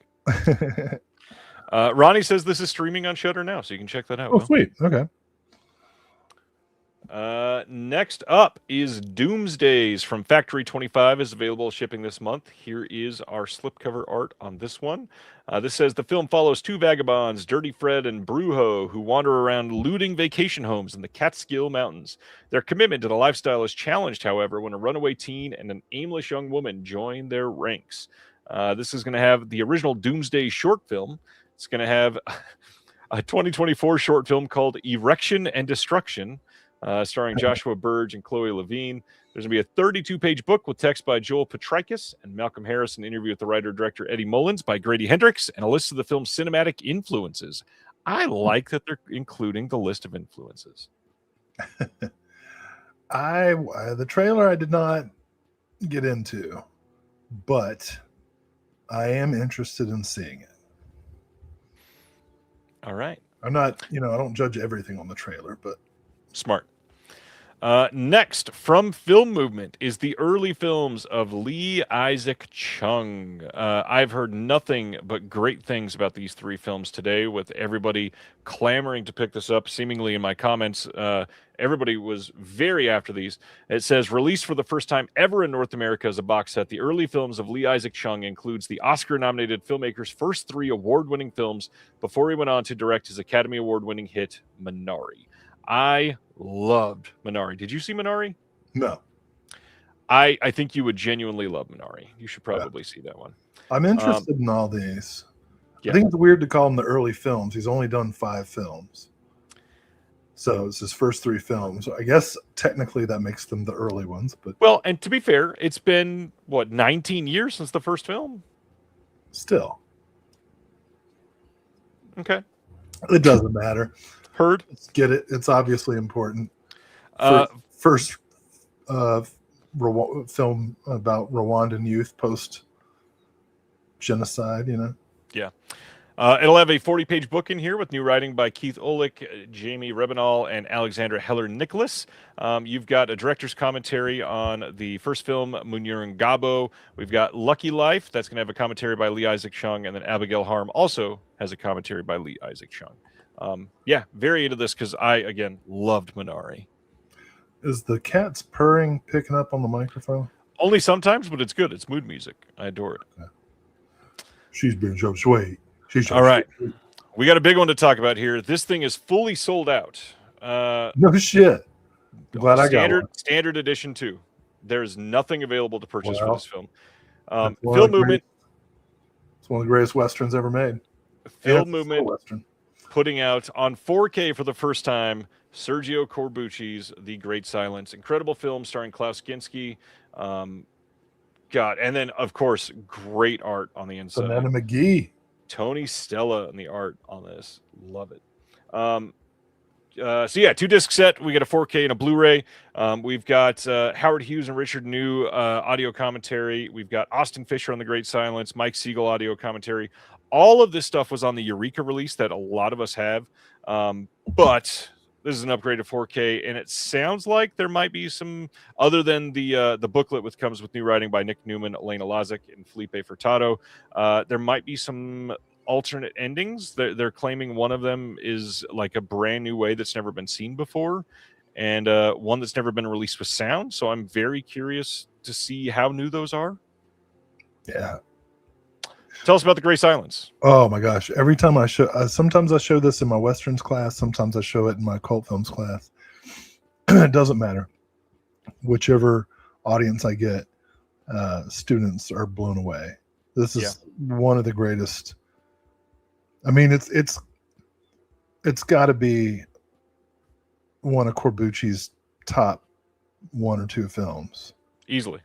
And I think it's one of the greatest Westerns, not just Italian Westerns, ever made. This movie is incredible. Absolutely love this movie. Very happy to see that this is coming out. And yeah, not much else to say. A lot of people upset, obviously, with this getting sold out so quickly. One thing I wanted to make sure that we talked about tonight, a lot of people don't understand the partner labels themselves. They decide how many slipcovers to release. There are people genuinely upset about people. I literally had somebody type "FU Vinegar Syndrome" on my announcement for this. Vinegar Syndrome literally has nothing to do with this release. All they did was put it on their website, and they're allowing Film Movement to sell it there. Vinegar Syndrome did not dictate the number of slipcovers or when or how they could release this. Film Movement put it out. And the big thing, if Film Movement wanted to release 5,000 copies of the slipcover, they would have had to buy 5,000 slipcovers, and that's a lot of money. And the reality is, if this had 5,000 slipcovers, would it have sold out in 2 hours? Definitely not. Would it have sold out in 2 months? It's possible that it wouldn't have. So they would have had a ton of money held up in the slipcovers, and all of that is very expensive. So it is kind of a juggling game. It sucks, and yeah, do I wish they printed more? Of course. However, I totally understand it's a struggle. You have to find out and gauge how well it's going to sell. And this thing has had multiple Blu-ray releases. It is, it is understandable that you could think that this won't do extremely well immediately on 4K. I hear what you're saying. I think the important thing to remember is that any title should print enough copies so that I can get one. And if they don't, then we have a problem. Then they're the bastard. We have a problem. Like I'm upset with Mondo Macabro right now because when they announced their Halloween bundle, I had no money. Those bastards. And now that I am able to purchase their Halloween bundle, it is no longer available. And so we have this, we're at an impasse. I'm upset. Gosh, it's so tough. Yeah. I actually who was it that just said I missed it because I have a life? I'm sympathetic to that because a lot of times stuff gets announced at midnight or on a day where I'm at work, and then by the time I get to a computer and see that something's been released, it's already gone, and that always sucks. But the margins are small, production costs are high. Great Silence, it's a hot title. It's going to go fast. Yeah. And Barry's right. The standard version will be back in stock. It's not going out of print. It's just this current print run that they have the stock of has sold out. So you're not missing out on the disc itself. That will still be available for sure. But even with what Will said, and what Chroma said, missing out on this because I had a life. Even me, who planned on being here today to post, I have to be here to post all these announcements for all the stuff that I cover. This sold out before I finished posting all of the announcements. That's how quick this is. That's funny. You told me that it was released before because I was going one through each one. I texted you, yeah. Trailer. You're like, "Oh, Great Silence." I was like, "I haven't gotten there yet. Spoilers." So yeah, this sold out in 2 hours. I was not done posting all of their announcements in 2 hours. It took ages. So good riddance to the Great Silence. Next from Film Movement is Stranger Eyes, and this looks really good. This is from 2024. This says, after enduring months of a fruitless police investigation into the disappearance of their daughter, a young estranged couple, Jun Yang and Pai Yang, realize they are being filmed surreptitiously when they begin receiving mysterious packages at their door containing DVDs with footage of their daily lives. The moments captured are unnerving not only for the violation of their privacy, but for what is exposed about Jun Yang and Pai Yang's relationship on a most intimate level. Suspecting the voyeur is responsible for taking their daughter, the couple embark on a desperate mission to seek him out, only to find out the truth of his identity is more complicated than it seems. Ooh. We got a making of featurette and a 16-page booklet with an essay by Ryan Swen. And yeah, I got to see this one. This sounds pretty great. Two of my favorite things, being filmed surreptitiously and having my child stolen. That is almost like Will Dodson inspired merch ready with that. I love that. I love that, like, a year after you said it on the show, I sent you a tote bag that says, I don't fuck with tote bags. And you know what happened to it? The dog ripped the handles off of it. Oh, no way. I'll send you another one. Well, I'll tell you a funny thing that happened. We've got these blinds that cover the windows so that we can't be filmed surreptitiously. And I guess one of the blinds, the little string you pull to raise it up, is a loop. And I heard this. I was having my coffee, and I was having my coffee and doing some work one morning because I get up several hours before everybody else, and I heard this commotion. I didn't think anything of it at first, and then I was like, maybe I should go see with that commotion. And I walk in, and one of the cats had like jumped to grab the string and had managed to wrap it around its neck like a noose. And it was so funny, dude. The cat was just swinging back and forth. It had been long enough that the cat was just like, I'm gonna die, and had given up, and just it was like swinging. And it was kind of cute in a weird way because the cat's so small and it was just swinging by the neck. Jesus Christ, finish the story so it doesn't sound so morbid. Oh yeah, it's fine. I got the cat, and like, he was so scared that he didn't even like struggle as I was trying to unwrap and it was tight, man. That cat was going to die. I saved its life. So, pat on the back. And then I went and got some scissors and I cut all the loops in the house. There's no more loops. Nothing has a loop. So, but it would suck to get your kids stolen. Like on the one hand, oh my God, this creature who I made and I love has been taken from me. On the other hand, date night, it's a tough situation to be in. You don't know how to feel. Oh my God, Will. But then, the wife's going to be all fucked up about it. I don't want to get into gender essentialism or anything, but like, I feel like I'd move on first. I understand. Yeah, Craig, when he listens to this podcast tomorrow, is not going to be happy about that story. Well, he should be happy. I saved the cat. You took 8 minutes telling us that you saved the cat. That cat not 10 minutes ago flounced her ass across the screen. She's very happy. She's okay. Wow. All right. Yeah. I was wondering what Sidner meant by Greg. Okay. Of course, All I right. saved the cat. From Film Movement, their next title is An Unfinished Film.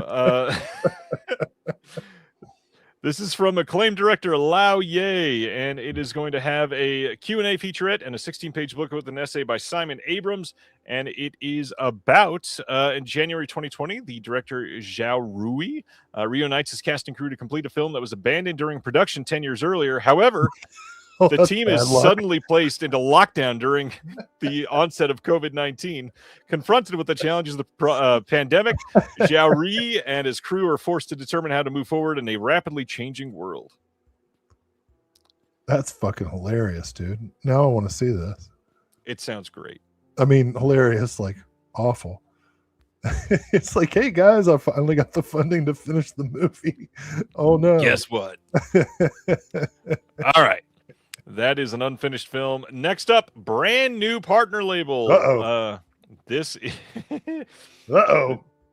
This is Watermelon Pictures, and they are putting out The Encampments from 2025. This one is from Will's going to love this sentence, from executive producer Macklemore. The Encampments offers an intimate look at America's student movement, sparked at Columbia University as students, among them being Mahmoud Khalil, protested the university's ties to the war on Gaza. And for the record, Watermelon Pictures is an award-winning film production and distribution company founded in 2024 by the brothers Badi Ali and Hamza Ali. The company is dedicated to amplifying underrepresented filmmakers worldwide through powerful and culturally urgent storytelling. Watermelon Pictures is a wholly owned subsidiary of MPI Media Group. This will have 6 bonus scenes, a director and participant commentary. What a weird way to say that. Who is the participant? Exclusive clip from Bisan Auda and a trailer. Tell me about Macklemore there, Will. As I was watching the trailer, there was a Macklemore song, and I can't wait to parse the lyrics.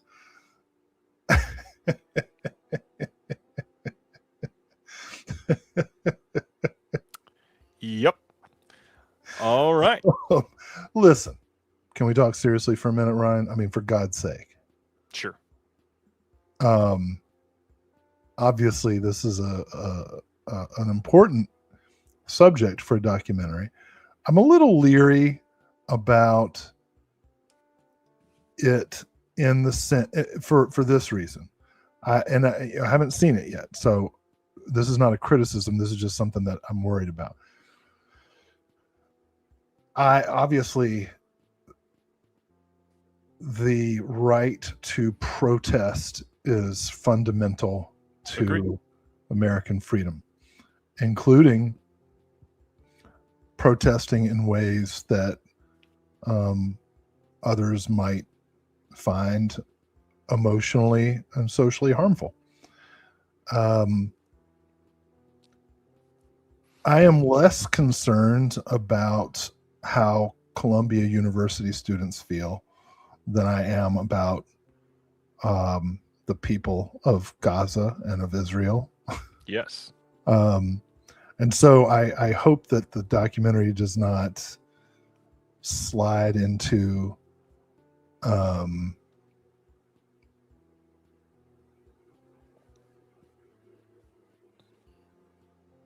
subject that's less important than it deserves. Based on the trailer, I can't tell. And I laugh at Macklemore, but hey, you know what? You made your money, brother, and you're using it as you see fit. So good for you. Yeah, I do. So I absolutely want to see this. I'm concerned about it. I'm, especially as a university employee, I'm especially concerned about how administration behaves when with regard to student and faculty freedom of speech and academic freedom. And shit's going on now. I can't even tell you, because I could get fired. Actually, any appearance, if anybody looks at any appearance I have on this show, I'll probably be fired. But yeah, so I'm jazzed to see this. I'm worried about the take that it's going to have, but that's probably good too. Like some documentaries are made in the moment, and some documentaries are made with the benefit of time having passed. And this one was made in the moment, and I'm interested to see what it has to say. I am curious as to why, like, their advertising copy begins with "from executive producer Macklemore." That's curious to me. I'm not saying don't advertise it. I'm just like, why are you leading with that? I understand. From executive producer Carrot Top. Gaza, the true story. So my big thing, yes, I saw this, and Oh, you've seen it? No. I saw this announcement, and I was interested, just like you. However, immediately worried because I feel that this could easily devolve into performative empathy the documentary, and I don't know. There's a lot of different ways that this could come across, and I don't know what a subject such as this that is made to literally be a one-sided documentary is kind of tough to pull off in a way that feels like a proper documentary. It's certainly a multifaceted issue that Absolutely. that we're not equipped to talk about right now. But hey, maybe next time we should, at the end of the show, the segment can be like Gaza. Can we not? Is that an option too? No, I think everyone wants to hear what we have to say. Jesus Christ, no, they don't. Oh, I don't think Jesus is part of the equation. I mean, he was born either in Gaza. religion. He's kind of marginalized.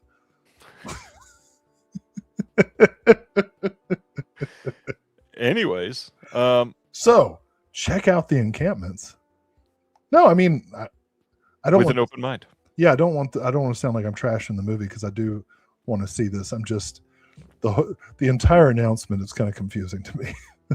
I get that. And another thing, honestly, to make this your first release, that you're like, look at us, we're new to OCN. I don't know, that could be tough. Well, that I think is great. I'm like, come out swinging, you know. But, with a more clear-cut announcement, sure, yeah.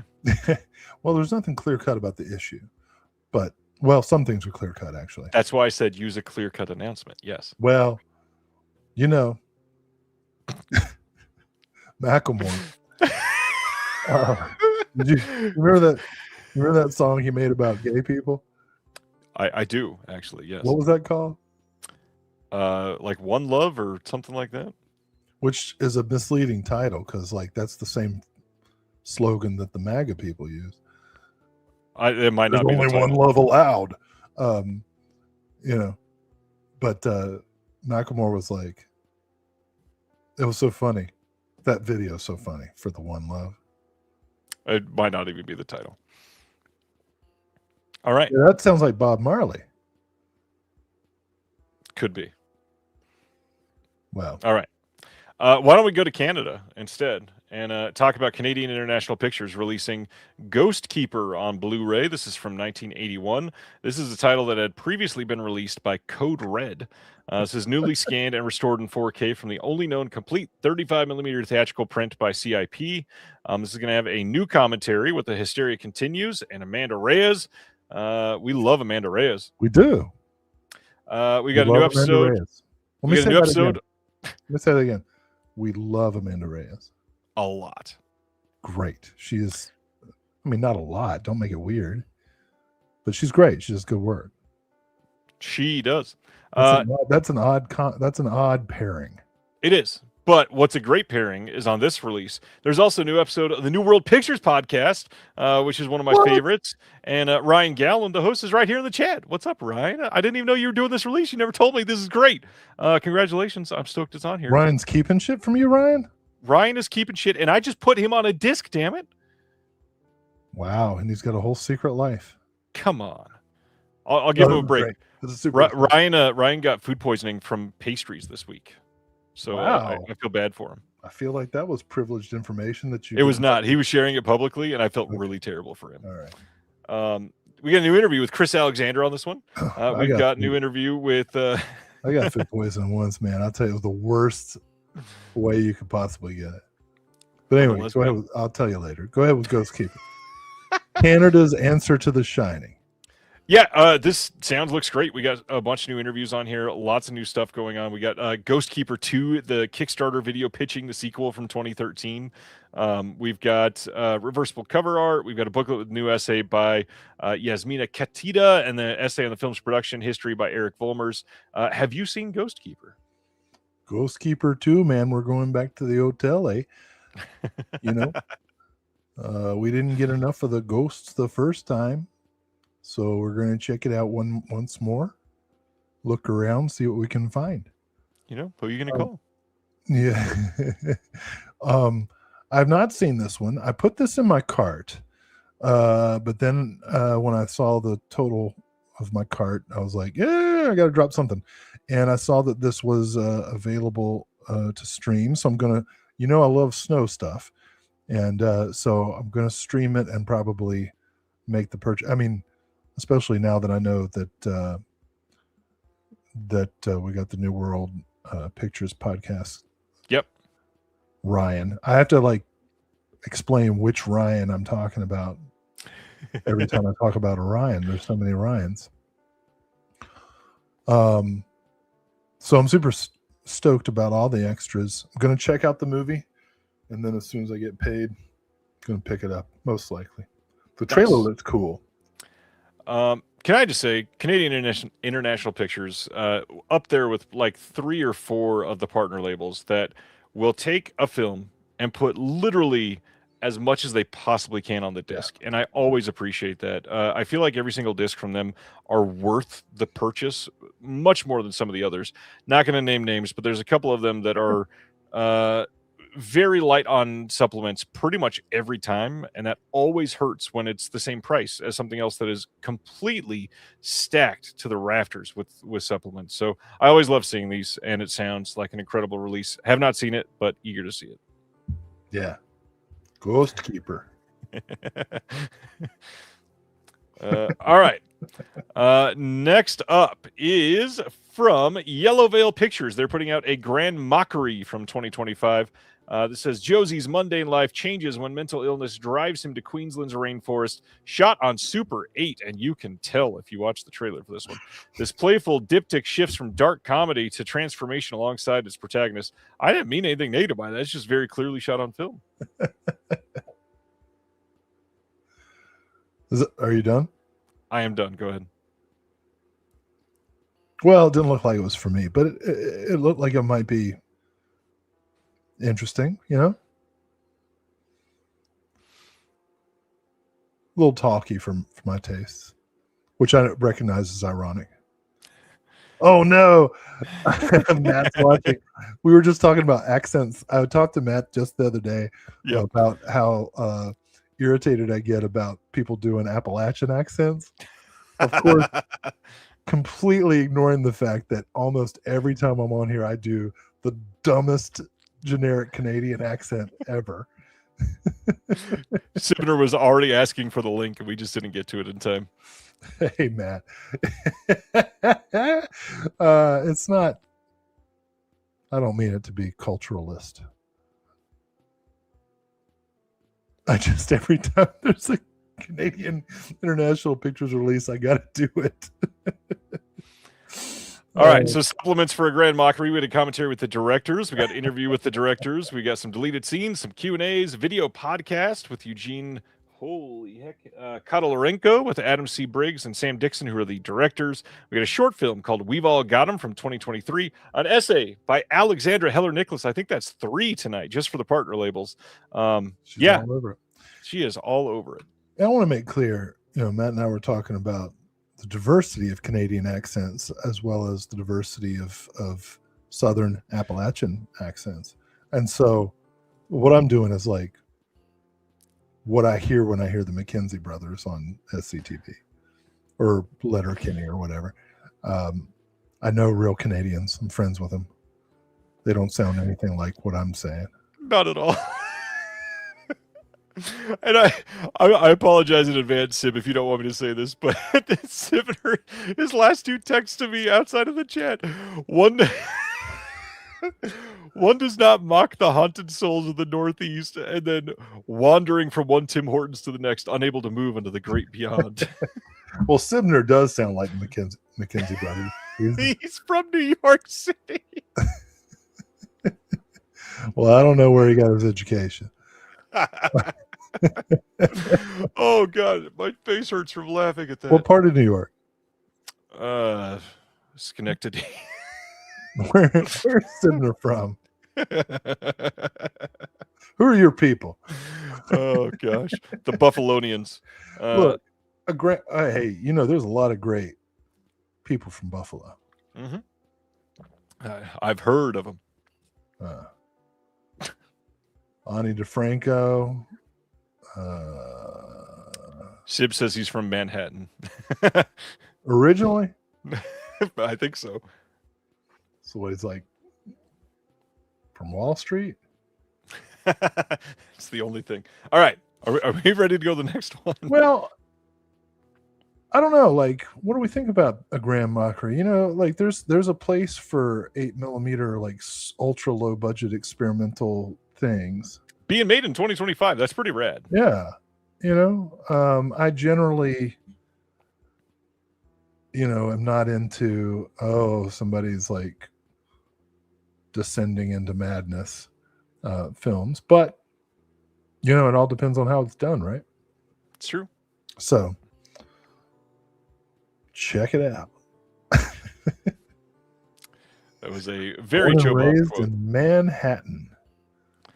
All right, let's talk about In Our Blood from 2024. This is coming out from Utopia. It says nothing is as it seems when filmmaker Emily Weiland teams up with cinematographer Danny to shoot a documentary about reuniting with Emily's estranged mother, Sam. When she goes missing, possibly succumbing to the addictions that tore her family apart, Emily and Danny must follow increasingly sinister clues to find her before it's too late. We've got behind-the-scenes photo gallery, behind-the-scenes video gallery, Q&A at the Fantasia International Film Festival, an alternate opening, and then an audio-video director's commentary. We got a video director's commentary on this, which is pretty rare. I don't know what that means. Literally, if it's done the way that it should be, it is picture-in-picture, and you see a video of them watching the film and talking about it. But you can see the film at the same time. Should be. Are there other ways? Yeah, I've seen a couple people on disc do it in a very weird way. Yeah. Melusine or I don't know. I don't want to put them down. So I'll keep my trap shut. If you do a video commentary for a Melusine title, that might be neat. Added value. Yeah. You didn't think it was funny Just as I did. Naked sitting on a leather couch. Semi-nude. Oh my god! Let's talk about this. This looks neat. The trailer for this was kind of cool. Yeah, looks good. Got into it. Yeah, definitely worth a watch. Definitely worth a watch. I agree. Utopia puts out some decent flicks. Yeah. All right. Oh, here we go. Here we go. IFC putting out The Last Mistress from 2007, starring Ozzy Argento, as Will alluded to earlier. This is directed by Catherine Briat. We've got France's foremost provocatrice teams with Daredevil screen siren Ozzy Argento for a scorching, intensely carnal adaptation of a scandalous 19th century novel. A reformed libertine prepares to marry a virginal daughter of the aristocracy and settle down, but his jealous lover lurks in the wings, and in the minds of high society's gossip hounds, still fiercely determined to possess him. All right, go ahead, Will. Oh my gosh, this is a great movie. Catherine Briat, I think it's one of her best movies. Now, the original title in French more accurately translates to The Old Mistress, punning on both former and the age of Ozzy Argento. She's older than the so-called reformed libertine, and it really gets into the well. I mean, you know, we're all familiar with the way we salaciously are interested in the sex lives of public figures and celebrate any kind of public humiliation that can be brought upon them for their activities. And you know, for so many reasons, Ozzy Argento is perfectly cast. You know, she's got that look, her, you know, she's got that kind of feline quality to her persona that really like sells this role, and I think it's one of her best performances as an actress. I'm a big fan of this movie, and I still have like a Blockbuster used DVD that I got for $4.98, and like some going out of business sale. So this is a very welcome upgrade. I mean, Catherine Breillat, all of her films, like there's none of her films can be appreciated without complication. You know what I mean? I love the fact that every time I watch one of her films, at the end, there are some things where I'm like, wow, that was really like well said. And there are other things where I'm like, I don't know how I feel about that. You know, like I'm still thinking about The Last Mistress. Like when it popped up today, I was like, shit, that movie kind of fucked me up when I first saw it 15 years ago or whatever it was. Sibner and Mr. Aaron want us to know that it is Brouillet, not Briat. Well, I just learned how to pronounce Sibner's name like 2 months ago, so give me some time. I got Asia right. It's true. It's Asia Argento. Now you're gonna ask me to like pronounce French shit correctly? I don't know about that. I just don't pronounce anything right, so that's the easy way. You're pretty good with the Spanish. I'm all right. I do surprisingly well with the Indian names too. I deal with those a lot of work. Comme si, comme ça. Never heard of her. All right. Next up from Dark Star Pictures is a double feature of Love Kills and Between Us from 2025 and 2022. Love Kills says an infidelity comes to an abrupt end when two cheating lovers are caught, and his sugar daddy becomes the prime suspect when one of them goes missing. And then Between Us says Elodie and Letitia maybe are in love and want a child. Oh wait, you know what, Sibner? Could you tell us? Oh,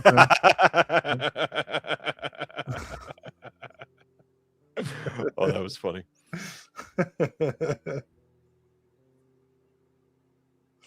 Mm-hmm. Now Ronnie is saying that yours is correct, and AT at the end of a French word is a and not a. What did I say? You said Briat, but so maybe it's not the t sound at the end. Maybe it's just Briat. Briat. All right. Between Us. When Elodie learns she cannot have children, the couple decides to take on a roommate. And on the extras on this, Between Us gets a trailer and a photo gallery. That'll save the relationship. Yeah. Love Kills gets a commentary with the director, some of the performers, another commentary with some other performers and the director, some interviews, a photo slideshow and a trailer. And there we go. Yeah, these look cool. I don't really have any perspective to share, except looks like some people are going to get upset in this movie. Both of these. I would be willing to bet that, yes. All right, Dark Star also putting out another double feature of Someone's Knocking at the Door and H.P. Lovecraft's The Deep Ones. The Deep One says a married couple rents a beachside Airbnb only to be surrounded by peculiar neighbors and occurrences. They soon discover that they are in the grip of a mysterious cult and the ancient sea god that they worship.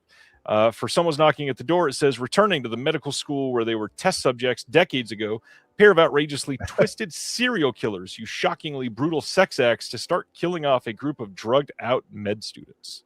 Something tells me there's pegging in that movie. Was that spelled P-A-G-A-N? Not the kind I would appreciate. The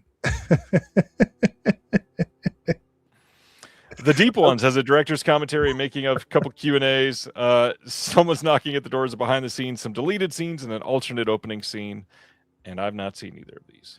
I like the idea of H.P. Lovecraft updated to like apps. You know, doing Airbnb and stuff.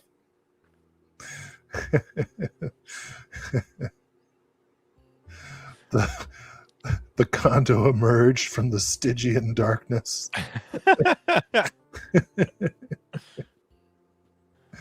Yeah, that's cool. I'll check those out. All right. Let's go to our next one. She Came from the Woods. This is coming from ETR Media. This was the first slipcover to sell out today, I believe, which is crazy. Wow. In 1987, a group of counselors accidentally unleash a decades-old evil on the last night of summer camp. As the situation turns bloody, the group is forced to confront what stories are worth telling and what secrets are worth keeping. This one's starring William Sadler and Cara Buono, who is in Stranger Things. Oh, okay. Big talking point right now. Audio commentary from the director, writers, and cinematographer, behind-the-scenes featurette, a stills gallery, and a trailer are on the disc. This one looks all right. Not normal ETR media fare, which is interesting. Yeah, the trailer looked like kind of typical horror comedy. So, I'll check it out. Yeah. She Came from the Woods. Next up, a pretty decent one. The story of Tom Savini, called Smoke and Mirrors, is coming from Wild Eye Movies. This is a re-release. This had come out previously from Wild Eye on Blu-ray and came out a handful of years ago. Now it's just coming out since they're a partner label. They're putting it out again with the brand new slipcover design. Decent documentary. I'd say not what it could have been, but I liked it enough. Did you see this one, Will? No, I haven't seen it yet. I look forward to seeing it. I recall Joe Bob Briggs giving a kind of mixed review to it, saying that there are all these like moments where a follow-up question might have revealed some really personal stuff. But who knows? Like there might have been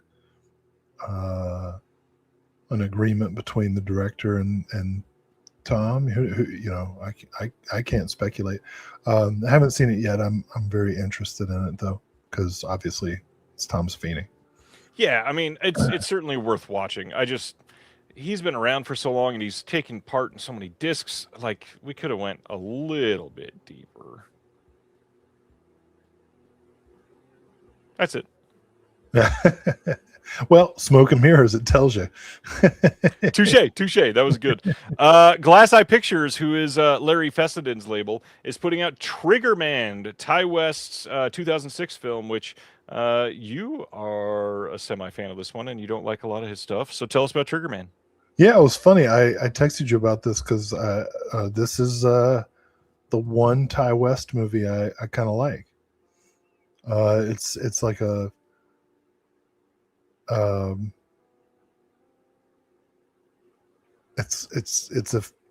isn't it found footage? It's a found footage movie, right? It's been a while since I've seen this one. I think so. No, it's not found footage, but it's like super. It's handheld, right? Yeah. It's just it worked for me. Some tenderfeet go out in the woods to hunt, and some motherfucker with a gun starts shooting at him. It's a story of America. It's yeah, I enjoy this one. I think this is a movie that really, Ty West, my biggest problem with him is his pacing. Okay. And this is a movie where his pacing style really works for me. Yeah.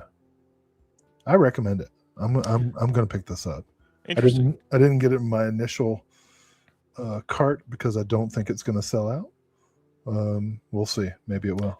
There's still, I think, one or two Ty West films from like his super early days that have never been released on Blu-ray, and I really hope they do the rest of those because I think they were all with Glass Eye, and it would be nice. I mean, he's now emerged as such a huge name, especially after the X trilogy.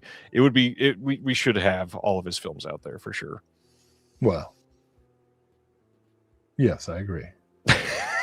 We got a brand new commentary with Larry Fessenden on this that was just recorded last year, an archival track from 2007. We got behind the scenes. We got a theatrical trailer, Q&A from the LA Film Festival, a short film by Ty West called Prey, and then a booklet with new writing by Isaac Fieldberg. This was to me a must. I remember liking this one quite a bit. It's been a while since I've seen it, but Trigger Man, good stuff. And then, last of the OCN partner label announcements, Hell yeah. Saturn's Core Audio and Video putting out Your Life is on the Line, a Joe Christ anthology, Volume 1, covering 1988 to 1995. There is so much stuff here. I don't even know what to cover. Like, there is 5 films. All of them have brand new commentaries from Joe Christ himself. There's going to be a visual essay on Joe Christ's filmography by Heather Drain, another visual essay by Heather Drain, which is on Acid is Groovy, Kill the Pigs. There's footage from the uncompleted sequel of Sex, Blood, and Mutilation, 28-page booklet edited by Jason Pankow, featuring writings by Will Sloan from the Important Cinema Club, Vincent Albarano from Aesthetic Deviations, and the musician and SOV expert James Kelly. And it says Anthology Volume 1. I'm sure that we'll get a Volume 2 at some point in the future. This is crazy. Oh yeah, this is a definite. I wish we could have done something for this. Joe Christ, man, hell yeah. You know, he's punk as fuck, or was. All right, I know nothing about Joe Christ, so yeah, here we go. Ironically, Joe Christ was not part of your Christian punk upbringing. He was not, no. Because the Christ part is ironic. Yeah. All right, let's head over to Melusine. As the second release from the Mitchell Brothers Film Group, we've got Resurrection of Eve from 1973. It's coming in the hard box release with the slipcover on the inside. Oh, Here no. is the slipcover. This is starring Marilyn Chambers, and it's going to be region free. We got an 84-minute feature presentation of the film, newly restored from a 35mm blow-up CRI with the following sound options. We've got the English language mono soundtrack, and we've got a feature-length audio commentary with Marilyn Chambers, biographer Jared Stearns. There's an audio interview with the actor Johnny Keys, moderated by Ashley West from the Rialto Report. The Many Faces of Marilyn Chambers featurette. There's going to be a history of the Tenderloin on here called Porn Was Born Here. Never before seen trims and outtakes. 8mm digest version of the film. Trims? Yeah. What? And it's from the 70s, which is shocking. A couple trailers. We got an 11x17 replica Japanese one sheet that is included in this. And this is the second one on the Mitchell Brothers Film Group. Any thought on Marilyn Chambers or Mitchell Brothers? Big fan of Marilyn Chambers. I think we should all be ambivalent about pornographers just because, you know, it's a problematic industry. I am curious, not that I'm a penny pincher by any means, but I did notice that Behind the Green Door is 4K. It is. And has the same kind of packaging style as Resurrection of Eve, but is several dollars cheaper. So I wondered what the difference was. Several dollars cheaper?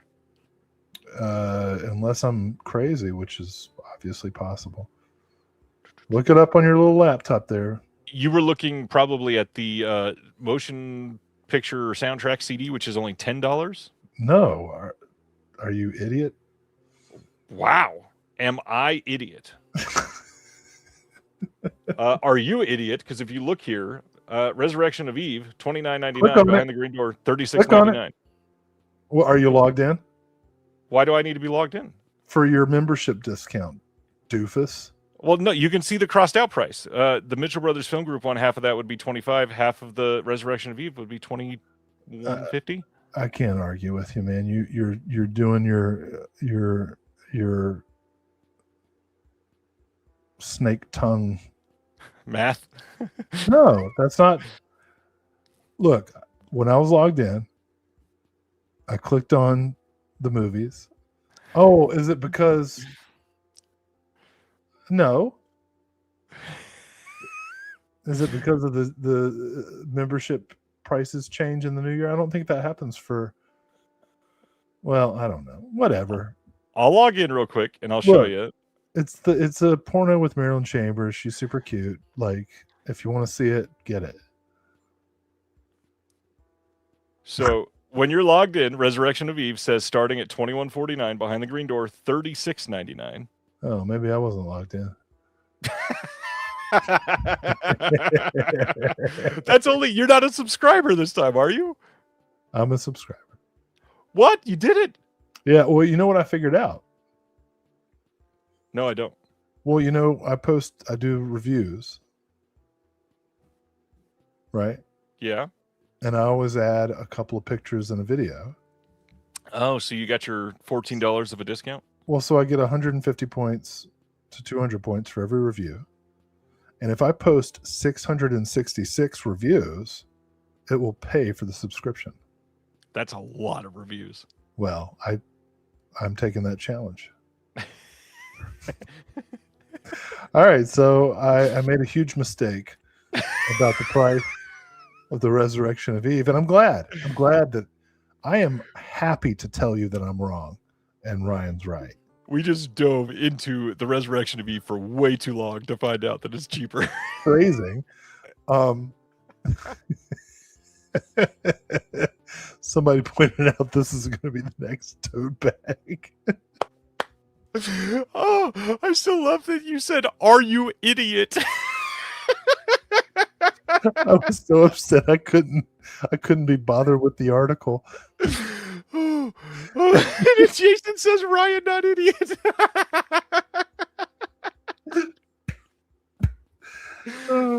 Look, and this I can't even use as an excuse that I'm tired because this episode is half the length. Yeah. All right. No. Let's talk about it. Okay, let's talk about Marilyn Chambers. Go right ahead, Will. First of all, my bad. I am idiot. I am idiot. I like that it's not the Resurrection of Eve because there's like several Eves. It's Resurrection of Eves, really. I think I probably saw this at some point in my life, but I don't know anything about it. Marilyn Chambers is great. Yeah. I'm sorry how she got treated in her life. If you want to see what she was forced to do by her abusive partner, then purchase this movie. Oh boy. All right. Let's take a look at the Quality X release for this month. We got Maraschino Cherry. This is from 1978. Great trailer. Yeah. Looked hilarious, actually. This is set over the course of one sex-filled day at an exclusive Manhattan bordello. This is going to be region-free, newly scanned and restored in 4K from the 35mm negative, feature-length audio commentary with the director, Radley Metzger, moderated by Ashley West of the Rialto Report. There's an archival video interview with Gloria Leonard, some trailers, radio spots, never-before-seen trims and outtakes again. 24-page booklet with an essay by Ashley West as well. And, this one actually looks pretty fun. I'm getting torn up in the chat. Deservedly. It's true. Any thoughts on Maraschino Cherry or Radley Metzger from you? Yeah, it looks funny. I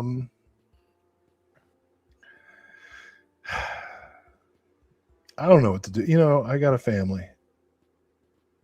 So watching any of these is next to impossible. But the trailer looked funny. So if you are in a position where you can watch pornos on your TV, you could probably do worse. What an endorsement. All right. Speaking of... Hey, one thing I'm sure of, this one is cheaper than Resurrection of Eve.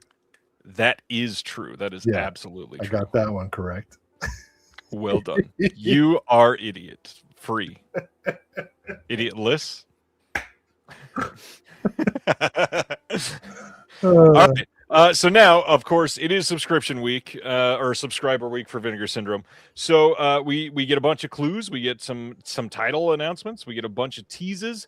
And so going through the whole year, if you are wanting to do this, first off, remember the subscription is limited to 2,000. So if you are not one of the 2,000, you're not going to be a subscriber. For the month of January, we are getting Made in Hong Kong Volume 2. We're getting the Terra Firma 4K and the Phantom of the Opera 4K. Next month in February, we're getting a 4K of Demon Warp, which wild that is coming on 4K. We're getting a 1980s Italian horror that's going to be a 4K. Early 90s erotic murder thriller, uncensored 4K. That's interesting. Okay. March, we're getting a Forgotten Jolly set featuring Bruno Mattei, Sleaze, Wow. Jim, and 2 other trashy treats, all on Blu-ray debuts. There's going to be an ultra gory 80s Italian horror shocker that's going to be a 4K debut, and then gory 90s slasher that's going to be another 4K debut. In other words, there's going to be a couple upgrades there, stuff that's already been released on Blu-ray. April, we've got Lady in White on 4K with all 3 versions of the film. And got to say, big Lady in White fan. I love that movie.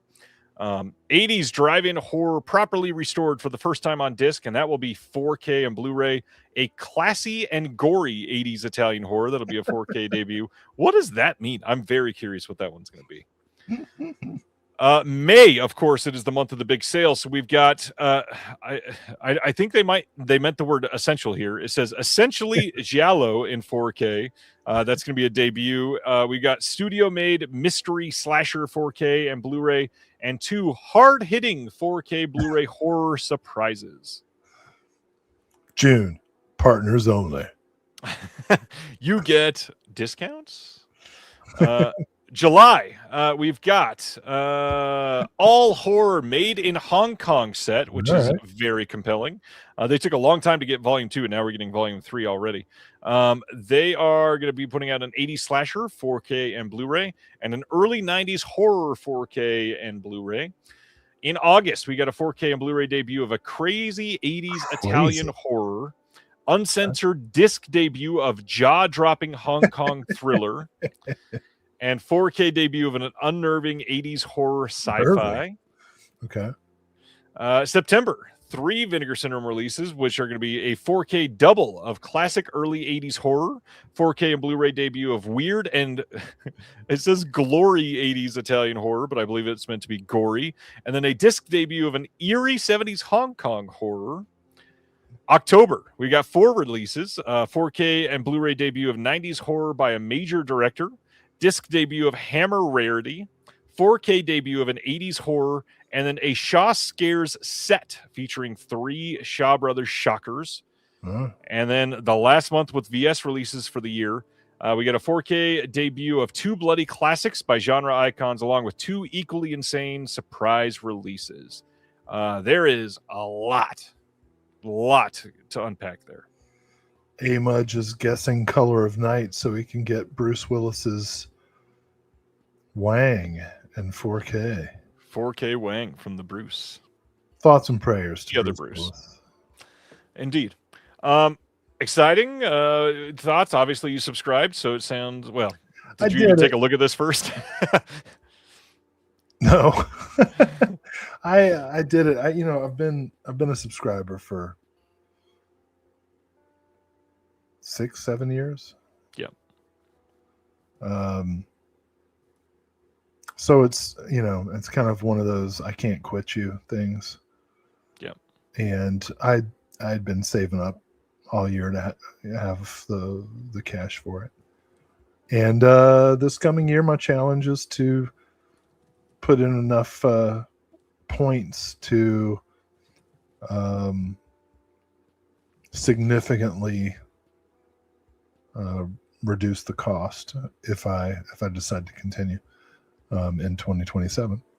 But yeah, it looks like a pretty exciting lineup, typos aside, and lots of typos. That is some of the worst copy from VS I've seen. I will say this, you speculated about all the possible alterations and evolutions of subscriber packages, including like the idea of multiple tiers.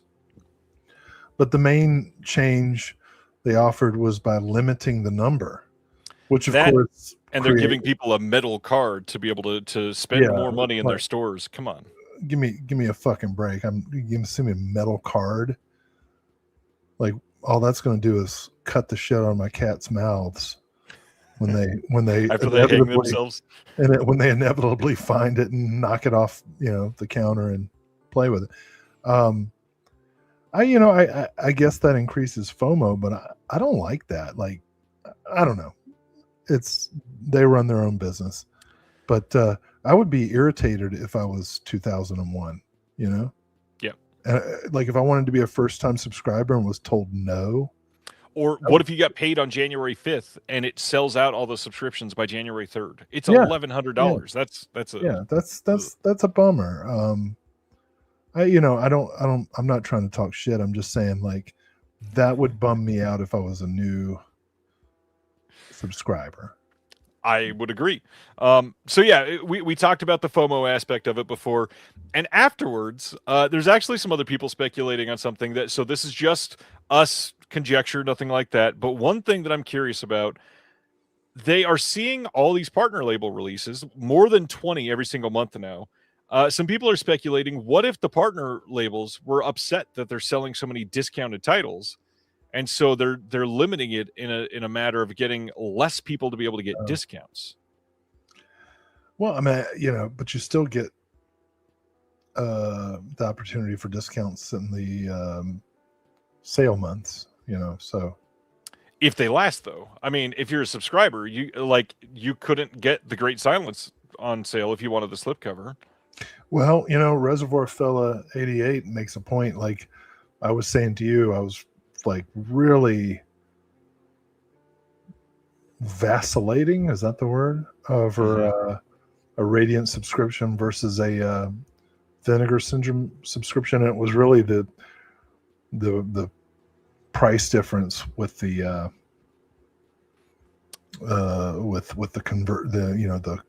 monetary conversion that ultimately put me. And yeah, like I said earlier tonight, the partner labels are how I see newer movies for the most part, because it's all, they release the movies that I do not get into. I do not get to see in theaters. They're not in any theaters that I have access to. Yeah. But the metal card, that's just fucking stupid. I'll say that unreservedly.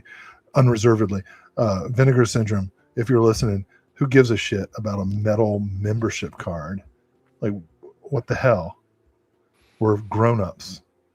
Not to mention, send me a sew-on patch.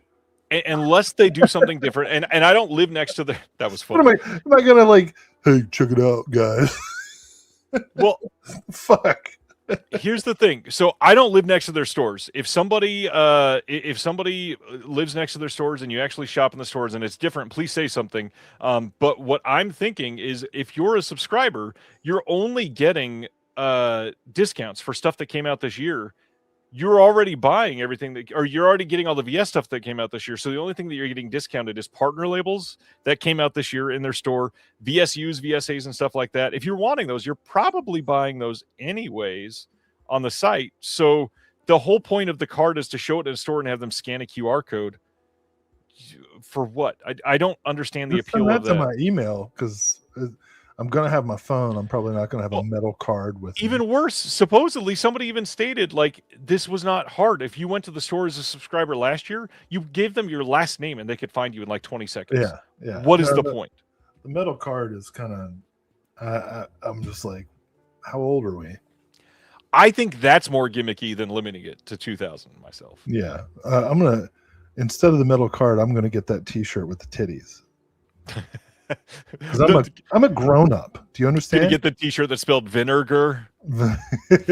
I'm a grown man. Oh, Don't send me a metal card. Send me a tote bag. A tote bag that my cats can break. It was the dog, but oh, sorry. All right, so that's Vinegar Syndrome. Any other thoughts on OCN Vinegar Syndrome this month? Because there was a lot of shit.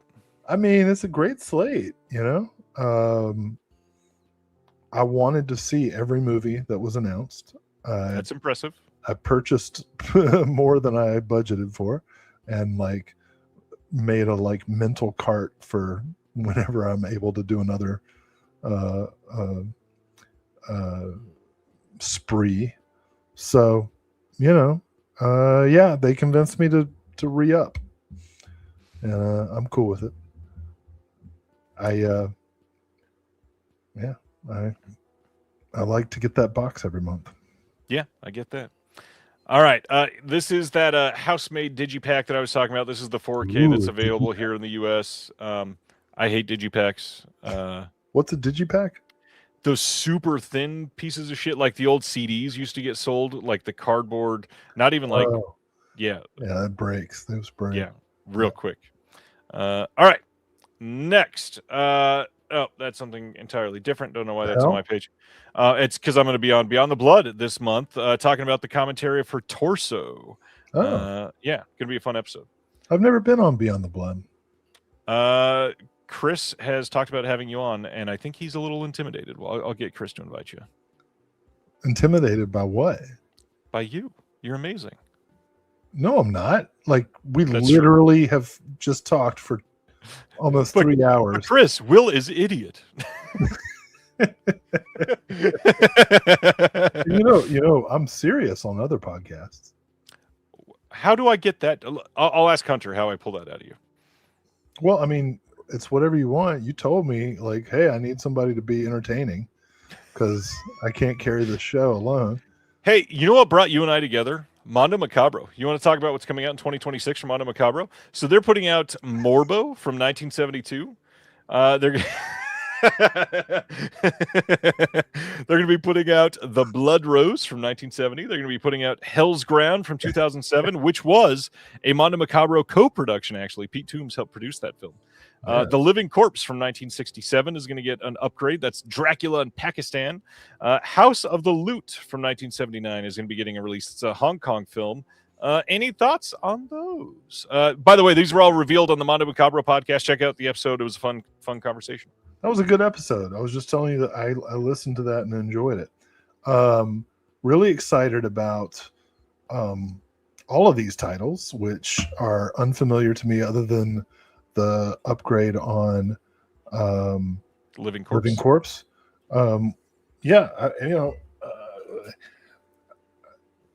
Whenever I'm of means, as I was saying earlier in the in the whatever this is, the show.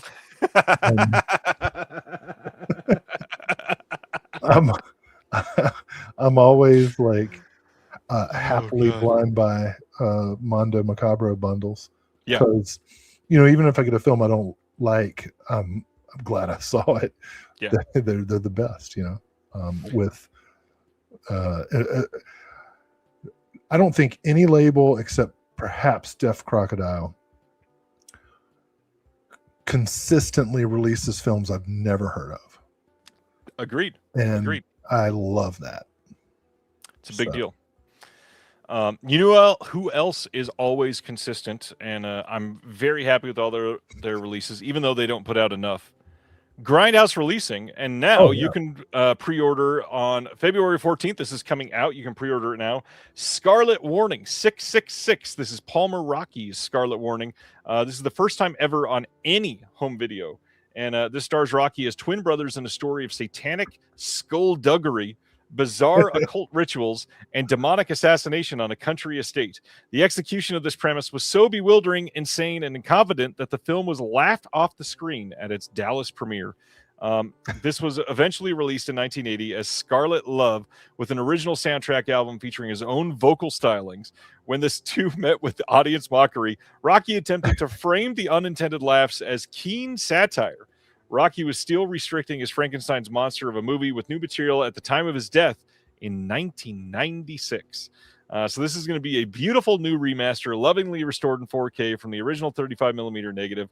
It's got provocative, in-depth interviews with the producer and a co-star. It's got additional interviews with punk rock icon Giello Biafra and legendary rare record connoisseurs Paul Major and Johnny Trunk. We got an audio commentary by Reverend Eben Strang of the Church of the Subgenius, the original theatrical trailer and extensive stills galleries, glossy illustrated booklet with liner notes by exploitation historian Chris Paggiali, a embossed slipcover with new art. We've got a Blu-ray cover painting by cult artist Dave LeBeau, some stills galleries, trailers, a bonus CD, Scarlet Love movie album, and then, of course, it's Grindhouse, which means there's going to be all kinds of Easter eggs on this. There's going to be like 9 things hidden that you'll have to find as you go through it.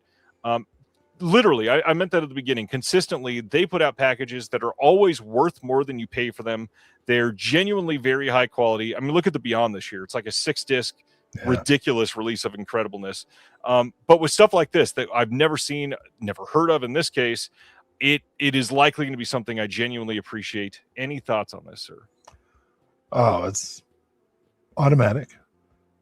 Ever told you my Jello Biafra story? Maybe. We've been doing this a while, so maybe. Yeah, I probably did. We had when I did college radio, which coincides with the Jello Biafra story.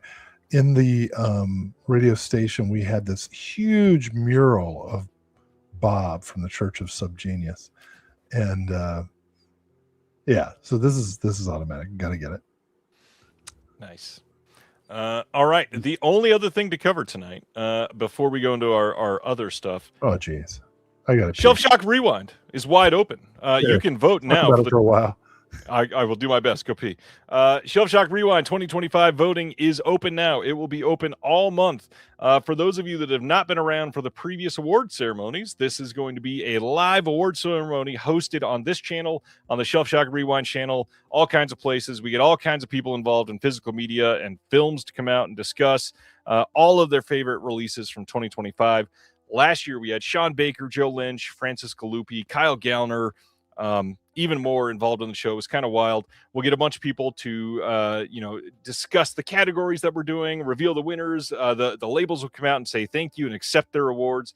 It's going to be even bigger. This is my last year co-hosting this, and I'm wanting to make it the best that I possibly can as I walk away from it. But it's going to be huge. You can vote all month long. The voting will promptly close at midnight on the 31st. The reason being, we got to pick winners because the live show is going to be on February 15th. We don't have much time.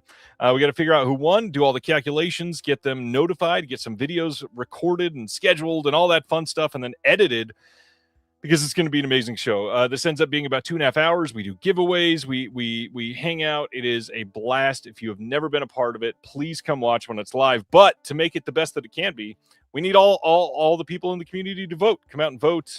There are almost 30 different categories, everything ranging from best commentary of the year, best visual essay, best region A release, best box set, best video presentation, everything you can think of, basically, to highlight all of the great things that come with these releases. And I hope that you guys love it, because it is always a blast to do.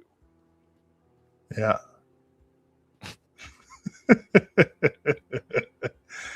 No, I think it's really cool. I'm glad that who is it? Chris Higgins from Beyond the Blood. Yeah, I'm glad Chris is coming on and taking over. I think this is going to sound like a weird compliment, but it's a genuine compliment. I think it's so cool that you're able to transition out of it, because it shows that people have come to care about it and that it matters. And, it's not, it's a truly crowdsourced kind of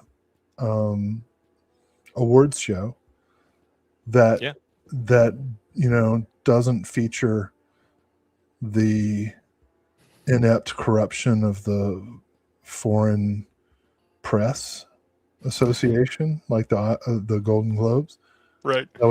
Or the absolute artistic vacuousness of the Oscars. This is actual fans who actually watch the stuff and purchase the stuff and care about it. Yeah. So I've never been asked to co-host, but but that's probably good, because I would be corrupt.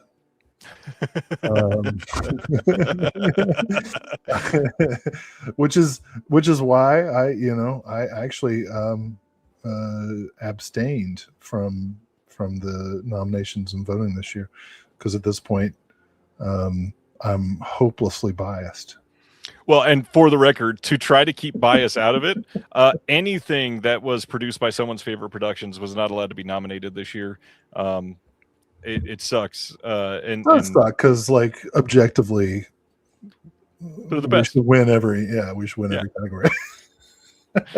Chris is saying it's your last year. Will it still happen next year with someone Wait, else? that's gonna shut Deaf Crocodile out, isn't it? No. If it's about the release, I just meant like we can't win best visual essay or best commentary. So we can't. Okay. Right.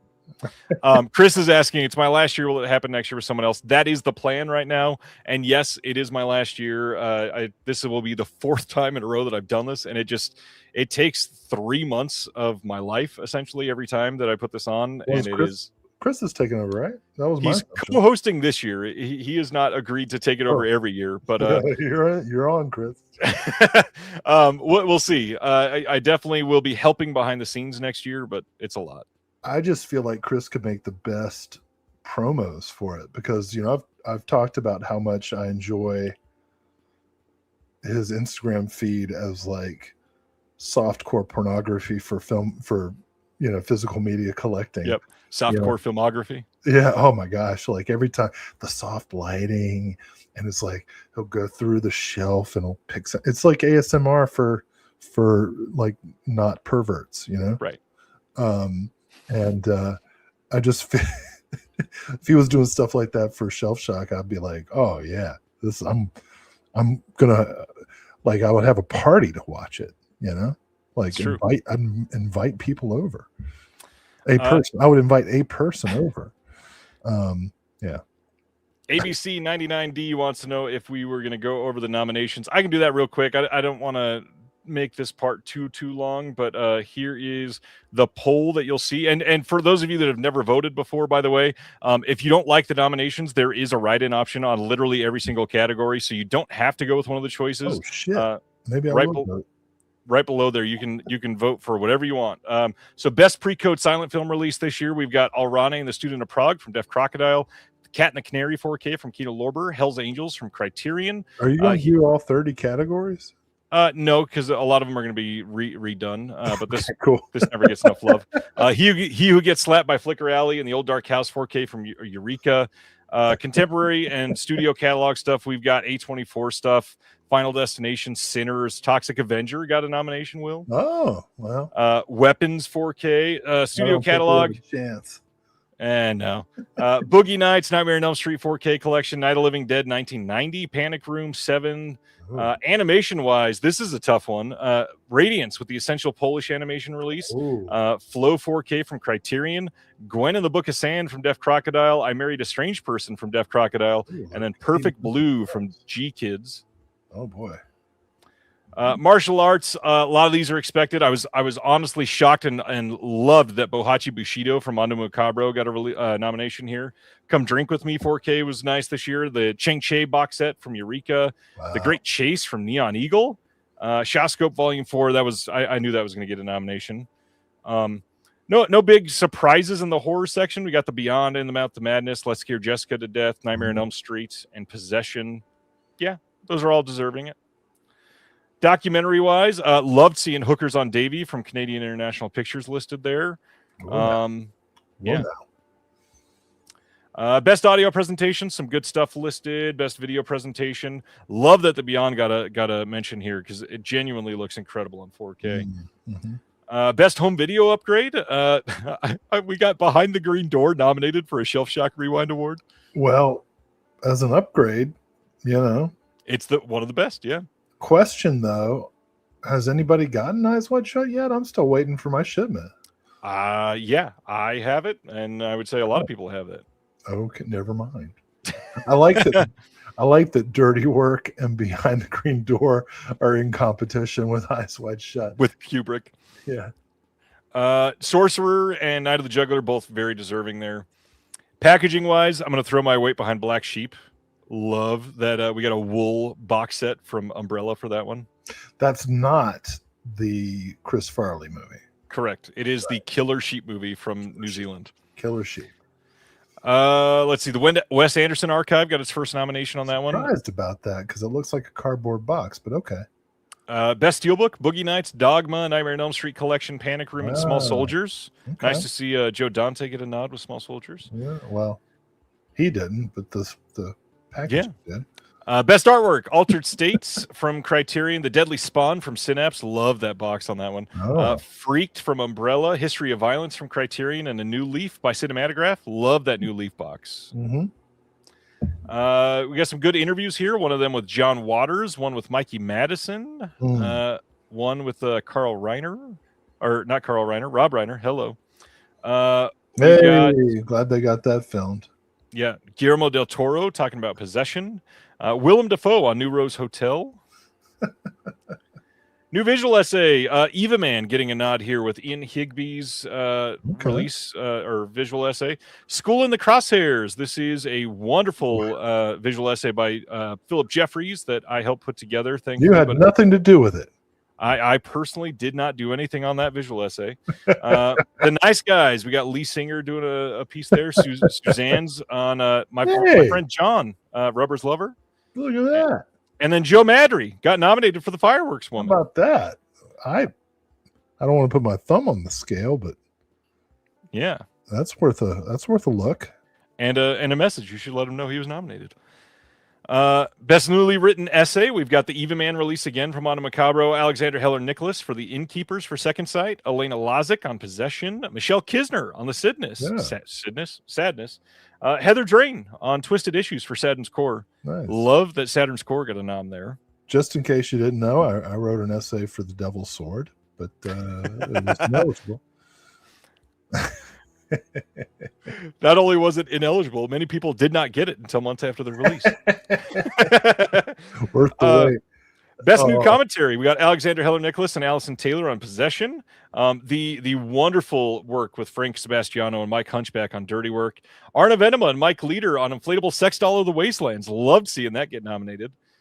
Sam Deegan on Criterion's Altered States, and then Willow, Caitlin McClay, and Caden Mark Gardner for Eva Man. Eva Man getting a lot of nominations, deservedly so. That release is incredible. Yeah. Best single feature release, you can take a look at that later. Best Region B release, there's a lot here. I'm going to point out Hammer Films. I was going to talk about that in my roundup of the year, but man, they have done some incredible work this year. Best Region A release, a lot of great stuff there. A New Leaf getting nominated. Best box set, the Michael Haneke collection from Umbrella. For sure. Nightmare on Elm Street collection, Shawscope Volume 4, Wes Anderson Archive, all competing with the Teenage Mutant Ninja Turtle trilogy. Well, I'd take that over Wes Anderson, but. And then a couple more to cover here that I think are really cool. So we've got the small slate boutique labels that put out 15 or less titles in 1 year. We've got Deaf Crocodile, Fun City, Connie, Second Sight, and TerrorVision. That's a very competitive market there. Well, TerrorVision definitely put out less than 15. Actually, just barely. They announced like 100, but yeah, something like that. And then from the large scale boutiques, we've got Arrow, Criterion, Radiance, Umbrella, and Vinegar Syndrome. Umbrella came up and knocked out Kino this year. That's a tough. Kino had a good year, man. I don't know. That's tough. A lot of people fell in love with Umbrella this year. Umbrella had a good year, but wow, that's all right. Best new label from this year, we've got Bizarro, Brainstorm Media, Hammer Films, Club Super 8, and New Wave Video. There are 3 that feel very deserving of this to me. It's hard to think of Hammer as new, but yeah, like they've all of a sudden started. Yeah, so. Best Region B label, we got Imprint, Radiance, Arrow, Second Sight, and Umbrella. Best Region A, we got Criterion, Deaf Crocodile, Kino, Severin, and Vinegar Syndrome. Wow. And then best overall release, Cafe Flesh getting its only nomination there. Severin got shut the fuck out this year, didn't they? Yes, they did. Severin did not get much shocking notice. I don't know what to say about it. I think most of these nominations are boring, actually. Boring. Interesting. I was kind of shocked and loved seeing that they felt quite varied this year. Like last year, we had The Hitcher get nominated for like 14 or 15 things. I guess that's true, but I felt like I was seeing the same titles over and over. Yeah. There's more options this year. Hey, the people speak. That's true. Who am I to ever question the votes of the people? All right. You want to talk about 2025? Nah. You want to go with some good things first, or you want to talk about the other stuff first? What good things do we have to say? Well, I was going to go through my run through, which I felt pretty good about this year. Oh, well, go ahead. So I saw more than 125 movies in the theater this year, the most I've ever seen by far. Hosted personally more than 100 episodes of podcasts, guested on a ton of others.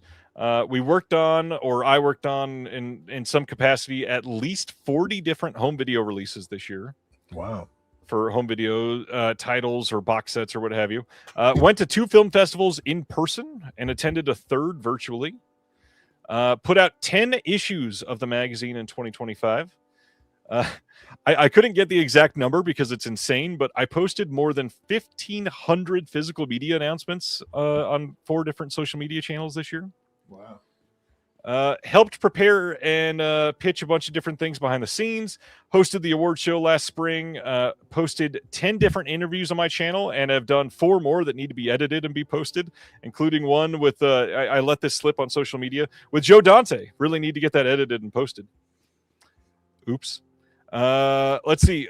Flew to California twice. One of them surprising Jeremy Long. He had no idea I was coming. Did a bunch of stuff at home, including hosting family gatherings and holiday dinners and all that fun stuff with my family.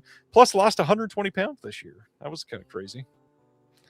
And yeah, that was the good stuff. There's a lot of bad too. Congratulations, man. It's a good year. What about you? Well, you know, all the good stuff that happened work-wise, we've talked about on the show. You know, it's been tough. You know, me and my wife both lost our jobs in 2024. Yep. Well, my wife in 2025. We were very lucky to find new work soon after, but we had several months with, you know, health insurance issues and no income and stuff like that. So it was challenging, and we're, you know, don't cry for me, Argentina. You know, we're fine. But it's been very stressful, and I'm looking forward to 2026. And all that being said, it was a very lucky year in many ways. Started off with the having Sam Deegan come down to North Carolina, and worked with Tiffany Shepis, and thanks to your connection, Brian Usna did a virtual talk with my students, and Started doing conventions. Working conventions for Severin, whose films apparently are not good enough to be nominated for Shelf Shock Award. By the way, the Sam Deegan thing from last year feels like that was like 2.5 years ago now. It's been a long year. And yeah, you know, like I'm very grateful to have expanded the opportunities for my work as a academic, and we have a lot of cool stuff that we still can't talk about for 2026, and so I'm so grateful for all of the good things, even as we all endure all the bad things. And you know, I talk about my problems, and I know so many people in the chat have struggled with their own shit, and that's one of the reasons I really like being part of this community and doing this show and being your friend, because they're the good parts of life. You know, I love my kids. They're good. Pretty happy with them. But yeah, you know, you can get really myopic in your life because you're just stuck dealing with what you have to do day to day. And I'm really glad that you like literally kept stock of all the good things that were happening to you. Really excited about your, you know, improved health and all the work that you've been doing and all the podcasts that you've been doing. You've built, I make jokes about how you built an empire out of the ashes of COVID, but you have, and it's the kind of empire that I can get behind. I'm glad to be a part of. So yeah, congratulations, man. Happy New Year. Happy. I can't wait for you to announce some of the things that are coming up so that I can pretend like I'm shitting on them. Even, you know what I mean? Like, I always am like, "Blah, blah, blah, blah," but like, I'm actually so excited and happy for you and happy for us and happy for everyone who gets to be a part of it. Really happy about getting to meet and work with so many of the cool people that are in this orbit. And people I haven't even gotten to work with yet that who have just kind of discovered through joining up with you, you know, Erica and Michelle and so many other people that I hadn't been familiar with before. Bill Ackerman, you know, like all these people that like just over the last 2 years, I've been like, holy shit, where have these people been my whole life? You know, I've been enriched. So yeah, there's been a lot of good stuff in 2025 to bring some light in an otherwise pretty dark year. But one thing happened this year that like depressed me more than any other. I don't think I've ever cried as much over the death of someone that I didn't know personally than last month when Josh Becker died. As anybody who's ever seen me on your show knows, Josh Becker is a filmmaker whose work means a lot to me.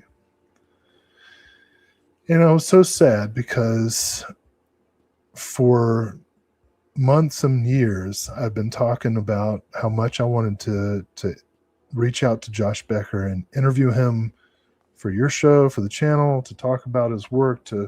I did a whole thing about the documentary that didn't even merit its own release, other people's careers, which is on the Synapse release of Invaluable. Josh Becker got his start in Michigan, working with Bruce Campbell and Sam Raimi and Ted Raimi, doing shorts and The Evil Dead and everything. And I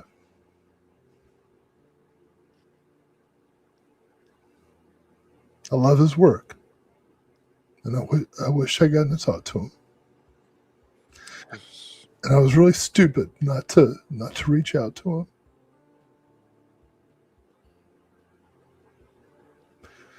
So check out Josh Becker's stuff. You can get his books. Gospel of Judas, super funny. Hitler in the Madhouse, super funny. 2 novels. Great memoir, Going Hollywood. Essays, rushes. I'm going to go off for a second. Okay. This was a hard year. There was a lot of stuff that happened this year that took us by storm, that allowed us to get closer together, that allowed the community to come together. As Will was super vulnerable, I'm going to take the moment so that we don't necessarily bring it down again. But just in the last couple of days, I find out that one of the patrons, actually, one of the patrons of the show, just passed away. Not even 2 weeks ago now. 13 days ago. A friend of mine, Josh Phillips. He had written for the magazine a couple times. I spoke to him all the time through social media. Lived 3.5, 4 hours away from me. I had never known that. If I did, I probably would have made a little more of an effort to try to meet in person. I've done that with many people for this. And Josh's wife reached out to me to let me know that he passed away and was apologizing for needing to stop contributing to the Patreon. And the only thing I can think is I don't care. The Patreon was not there for that. I wanted the community. And this community has done so much that I long to be with you guys every single Thursday.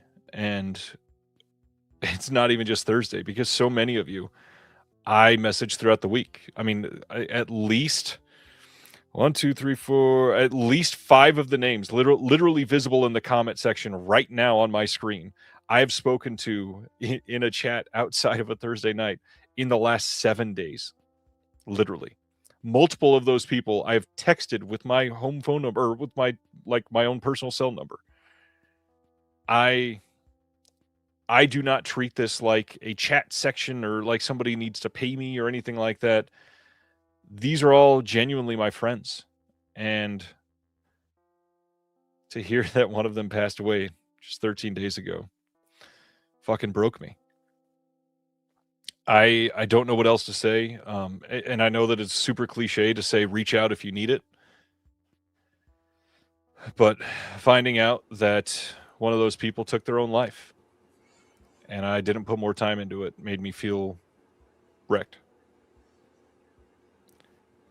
And Will and I are both people that are there to listen to people.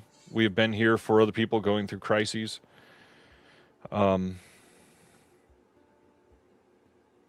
I don't even know what to say. It's too cliche to say reach out if you need it, but genuinely, I respond to every single person in the world that messages the disconnected on any platform. I'm always here to text, to email, to DM, to joke in the Discord, to respond to every single YouTube comment. This all means so much more than just home video. And finding that community has been one of the most enriching things in my life.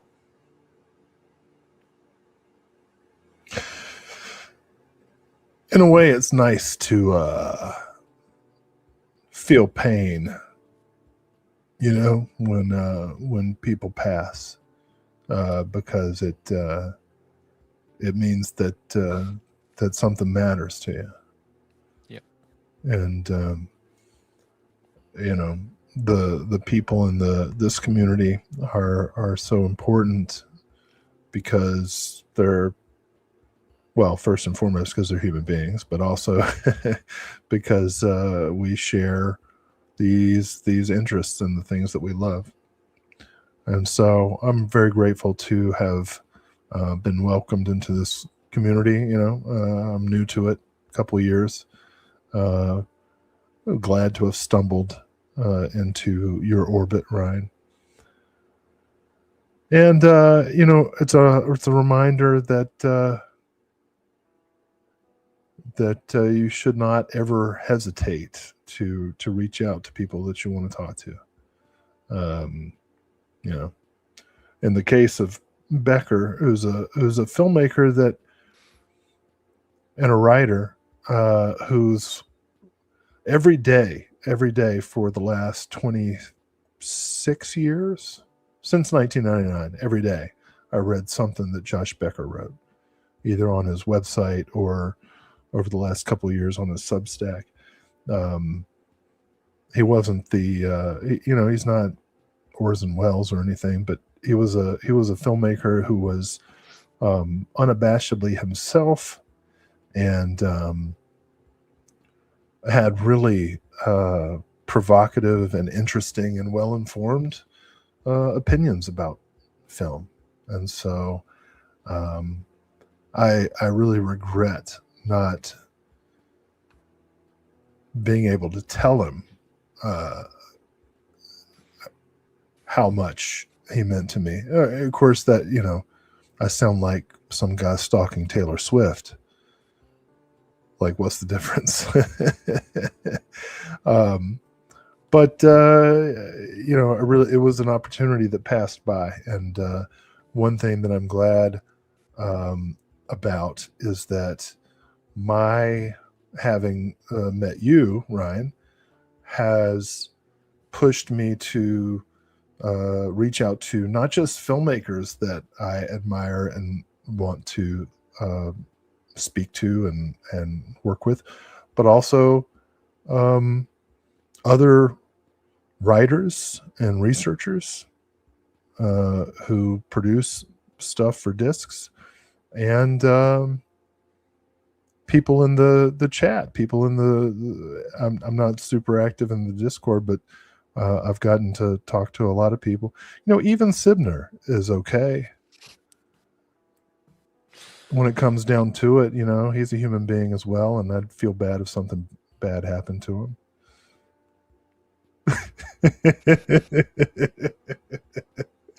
No, I like Sibner. So I don't know. How do you think we're going to land this one? Carefully. You got through it without crying. Not entirely. You did a good job, though. You cried like a man. I let it out, and I was like, I gotta go. You were able to handle it. You were like, it was close. You were giving a tribute, though. Like, that was good shit. 2026. Let's land it there. What are you looking forward to this year? What am I looking forward to this year? Anything but what happened last year. I am looking forward to a 4K restoration of Merchants of Death. I'm looking forward to us completing a box set that we've been producing for the last year and a half. I don't think we're going to get done. I sure hope so. Wow, I don't think we've said that. That was a major tease. Yeah, I never said that. Did you say it on a different show? Probably. You said it was Sibner, didn't you? I did, yeah. Look at you. Yeah, Sibner made me say it. Yeah, we're working on a box set. Not just a box set. There's a lot going into it. Hopefully doing more with Tiffany Shepis. That's for sure. We've still been talking with her. We have. Oh, have we? We have. Okay. All right. I just 11 days. Well, it's about to be 10 days from now here.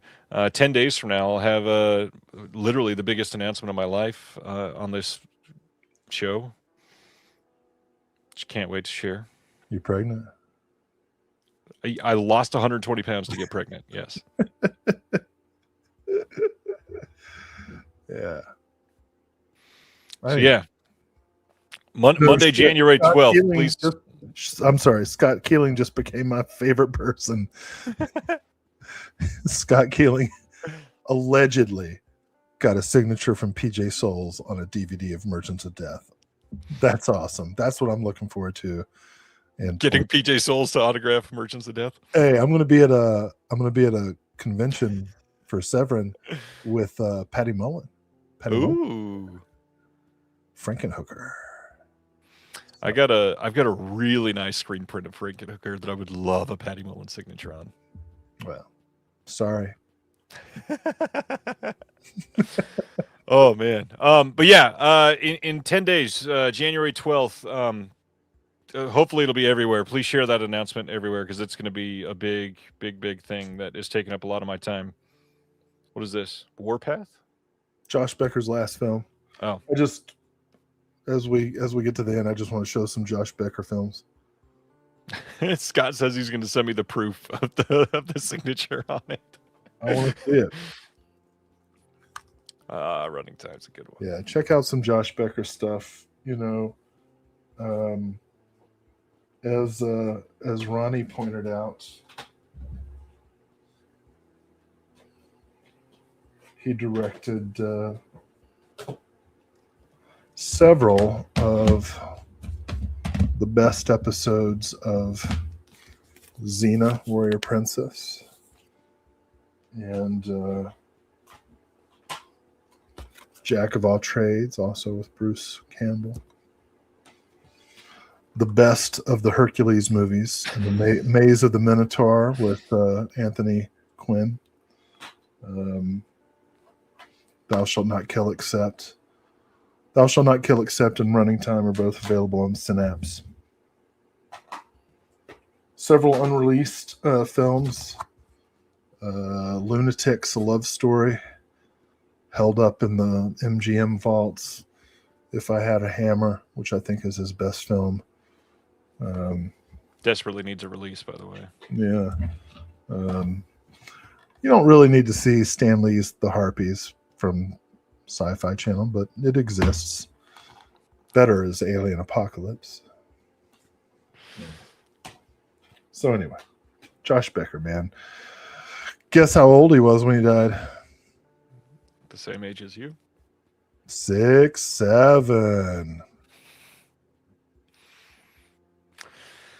Well, you know what? I think he would have found that funny if he he would've. if he had any idea what it was. So this is great. Literally already received it. Look at this. No shit. Good for you, man. Hey, can you back me up about how awesome that movie is? Wow, that's awesome. Just do it. That is fantastic. Back me up. Tell me how much you love that line where the guy goes, "You fucking farmer." Look at this too. No way. Oh, way to go, dude. That's awesome. Was she surprised that that's the movie you pulled out? Right before she took this picture, she's like, "What the fuck, dude?" Hey, look, there was a great cast in that, you know? Yeah. Hey, That's awesome. fuck. Thank you. Thanks for sharing that. That's Yeah, great. that's a much better way to end this than what we were doing. Well, genuinely, do you have what are you looking forward to in 2026, sir? More Anything of else this. specific? Yeah, I I kind of don't want to be honest. I'm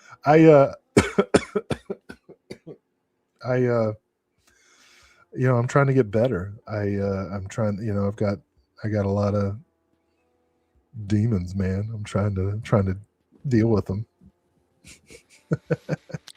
like my big focus in 2026 is to stop what I've been doing and to focus on what I can do. So, I have no jokes. Well, maybe a couple. I got no more excuses. I gotta get my shit together. I'm gonna die. And that's it. 2026 has to be good. I gotta do that. And oh my goodness, look who just crossed my path. A big old black cat. Oh, hey Clouseau. Henri, not Inspector. You can show the cat bigger now. Well, he's turned away because he doesn't want to be. Yes, there you go. Yes. Man. You all I knew right? tonight. Yeah, a little bit before we went live, I got a video from his wife. Shit. Showing a video of him opening a Christmas present this year. And it was a big stuffed Muppet. And seeing that we both love the Muppet so much just got me again. Yeah. And all that to say, you'll be hearing more about Josh in the next week. Not crazy enough, they're both named Josh. Oh shit. Yeah. Well, the Josh that was closer to my side that I'm talking about, his wife needs a lot of help right now. She was left in a really bad position, and something I've always tried to do with this, with a little bit of outreach, is to try to help people. And when I lost another friend last year through this, this community turned out in ways that I did not expect, and we sent that family like $4,000 to give to his daughter to go to college, and we got a lot of his collection sold off and helped raise money for the family that they could never have dreamed of happening. Oh boy. There's definitely going to be something coming out in this next week where this family needs help too. And if anybody has money left after subscriber week, has the ability to put anything out there to help somebody that is not in a situation where they were planning on dealing with this, I'd really appreciate the community showing up there too. And I don't even share all of those. Another friend on Facebook just like 5 weeks ago, right after he lost his job and before he got medical insurance, was in a major car accident and literally broke his neck. And through one of our Facebook groups, we just raised a bunch of money and literally hand delivered it to him and his family, all through physical media. I'm so just thrilled that everybody that has been surrounding this has been so kind and generous and willing to help out. And every single time I give as much as I possibly can. And I've seen other people do the exact same thing. And I don't know how to thank you. It is astonishing to see the people come together like this. It just sucks that so much of us need help right now, because I know that many of us are struggling, and 2025 was a bitch for so many reasons, in a way that many of us felt that we've never felt before, including myself. I mean, my day job is far from safe at this point. And I just looking forward to 2026. I sincerely hope that anything that's a part of that improves.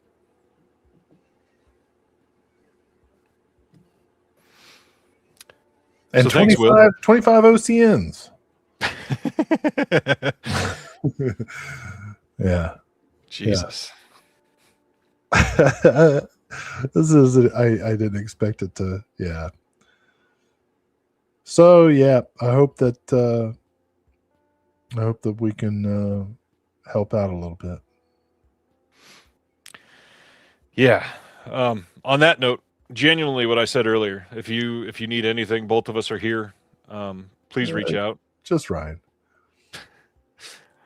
I'll give you Will's home address. Oh, fucking hell. He's already shown that he can rescue cats. You might be next. If you're a cat, yeah. On the plus side, there's no more loops in his house.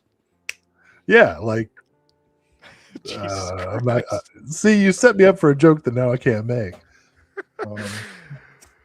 Will, genuinely, I love you. You're one of my closest friends, and doing what we do together throughout the year has made everything so much more enjoyable. So thank you.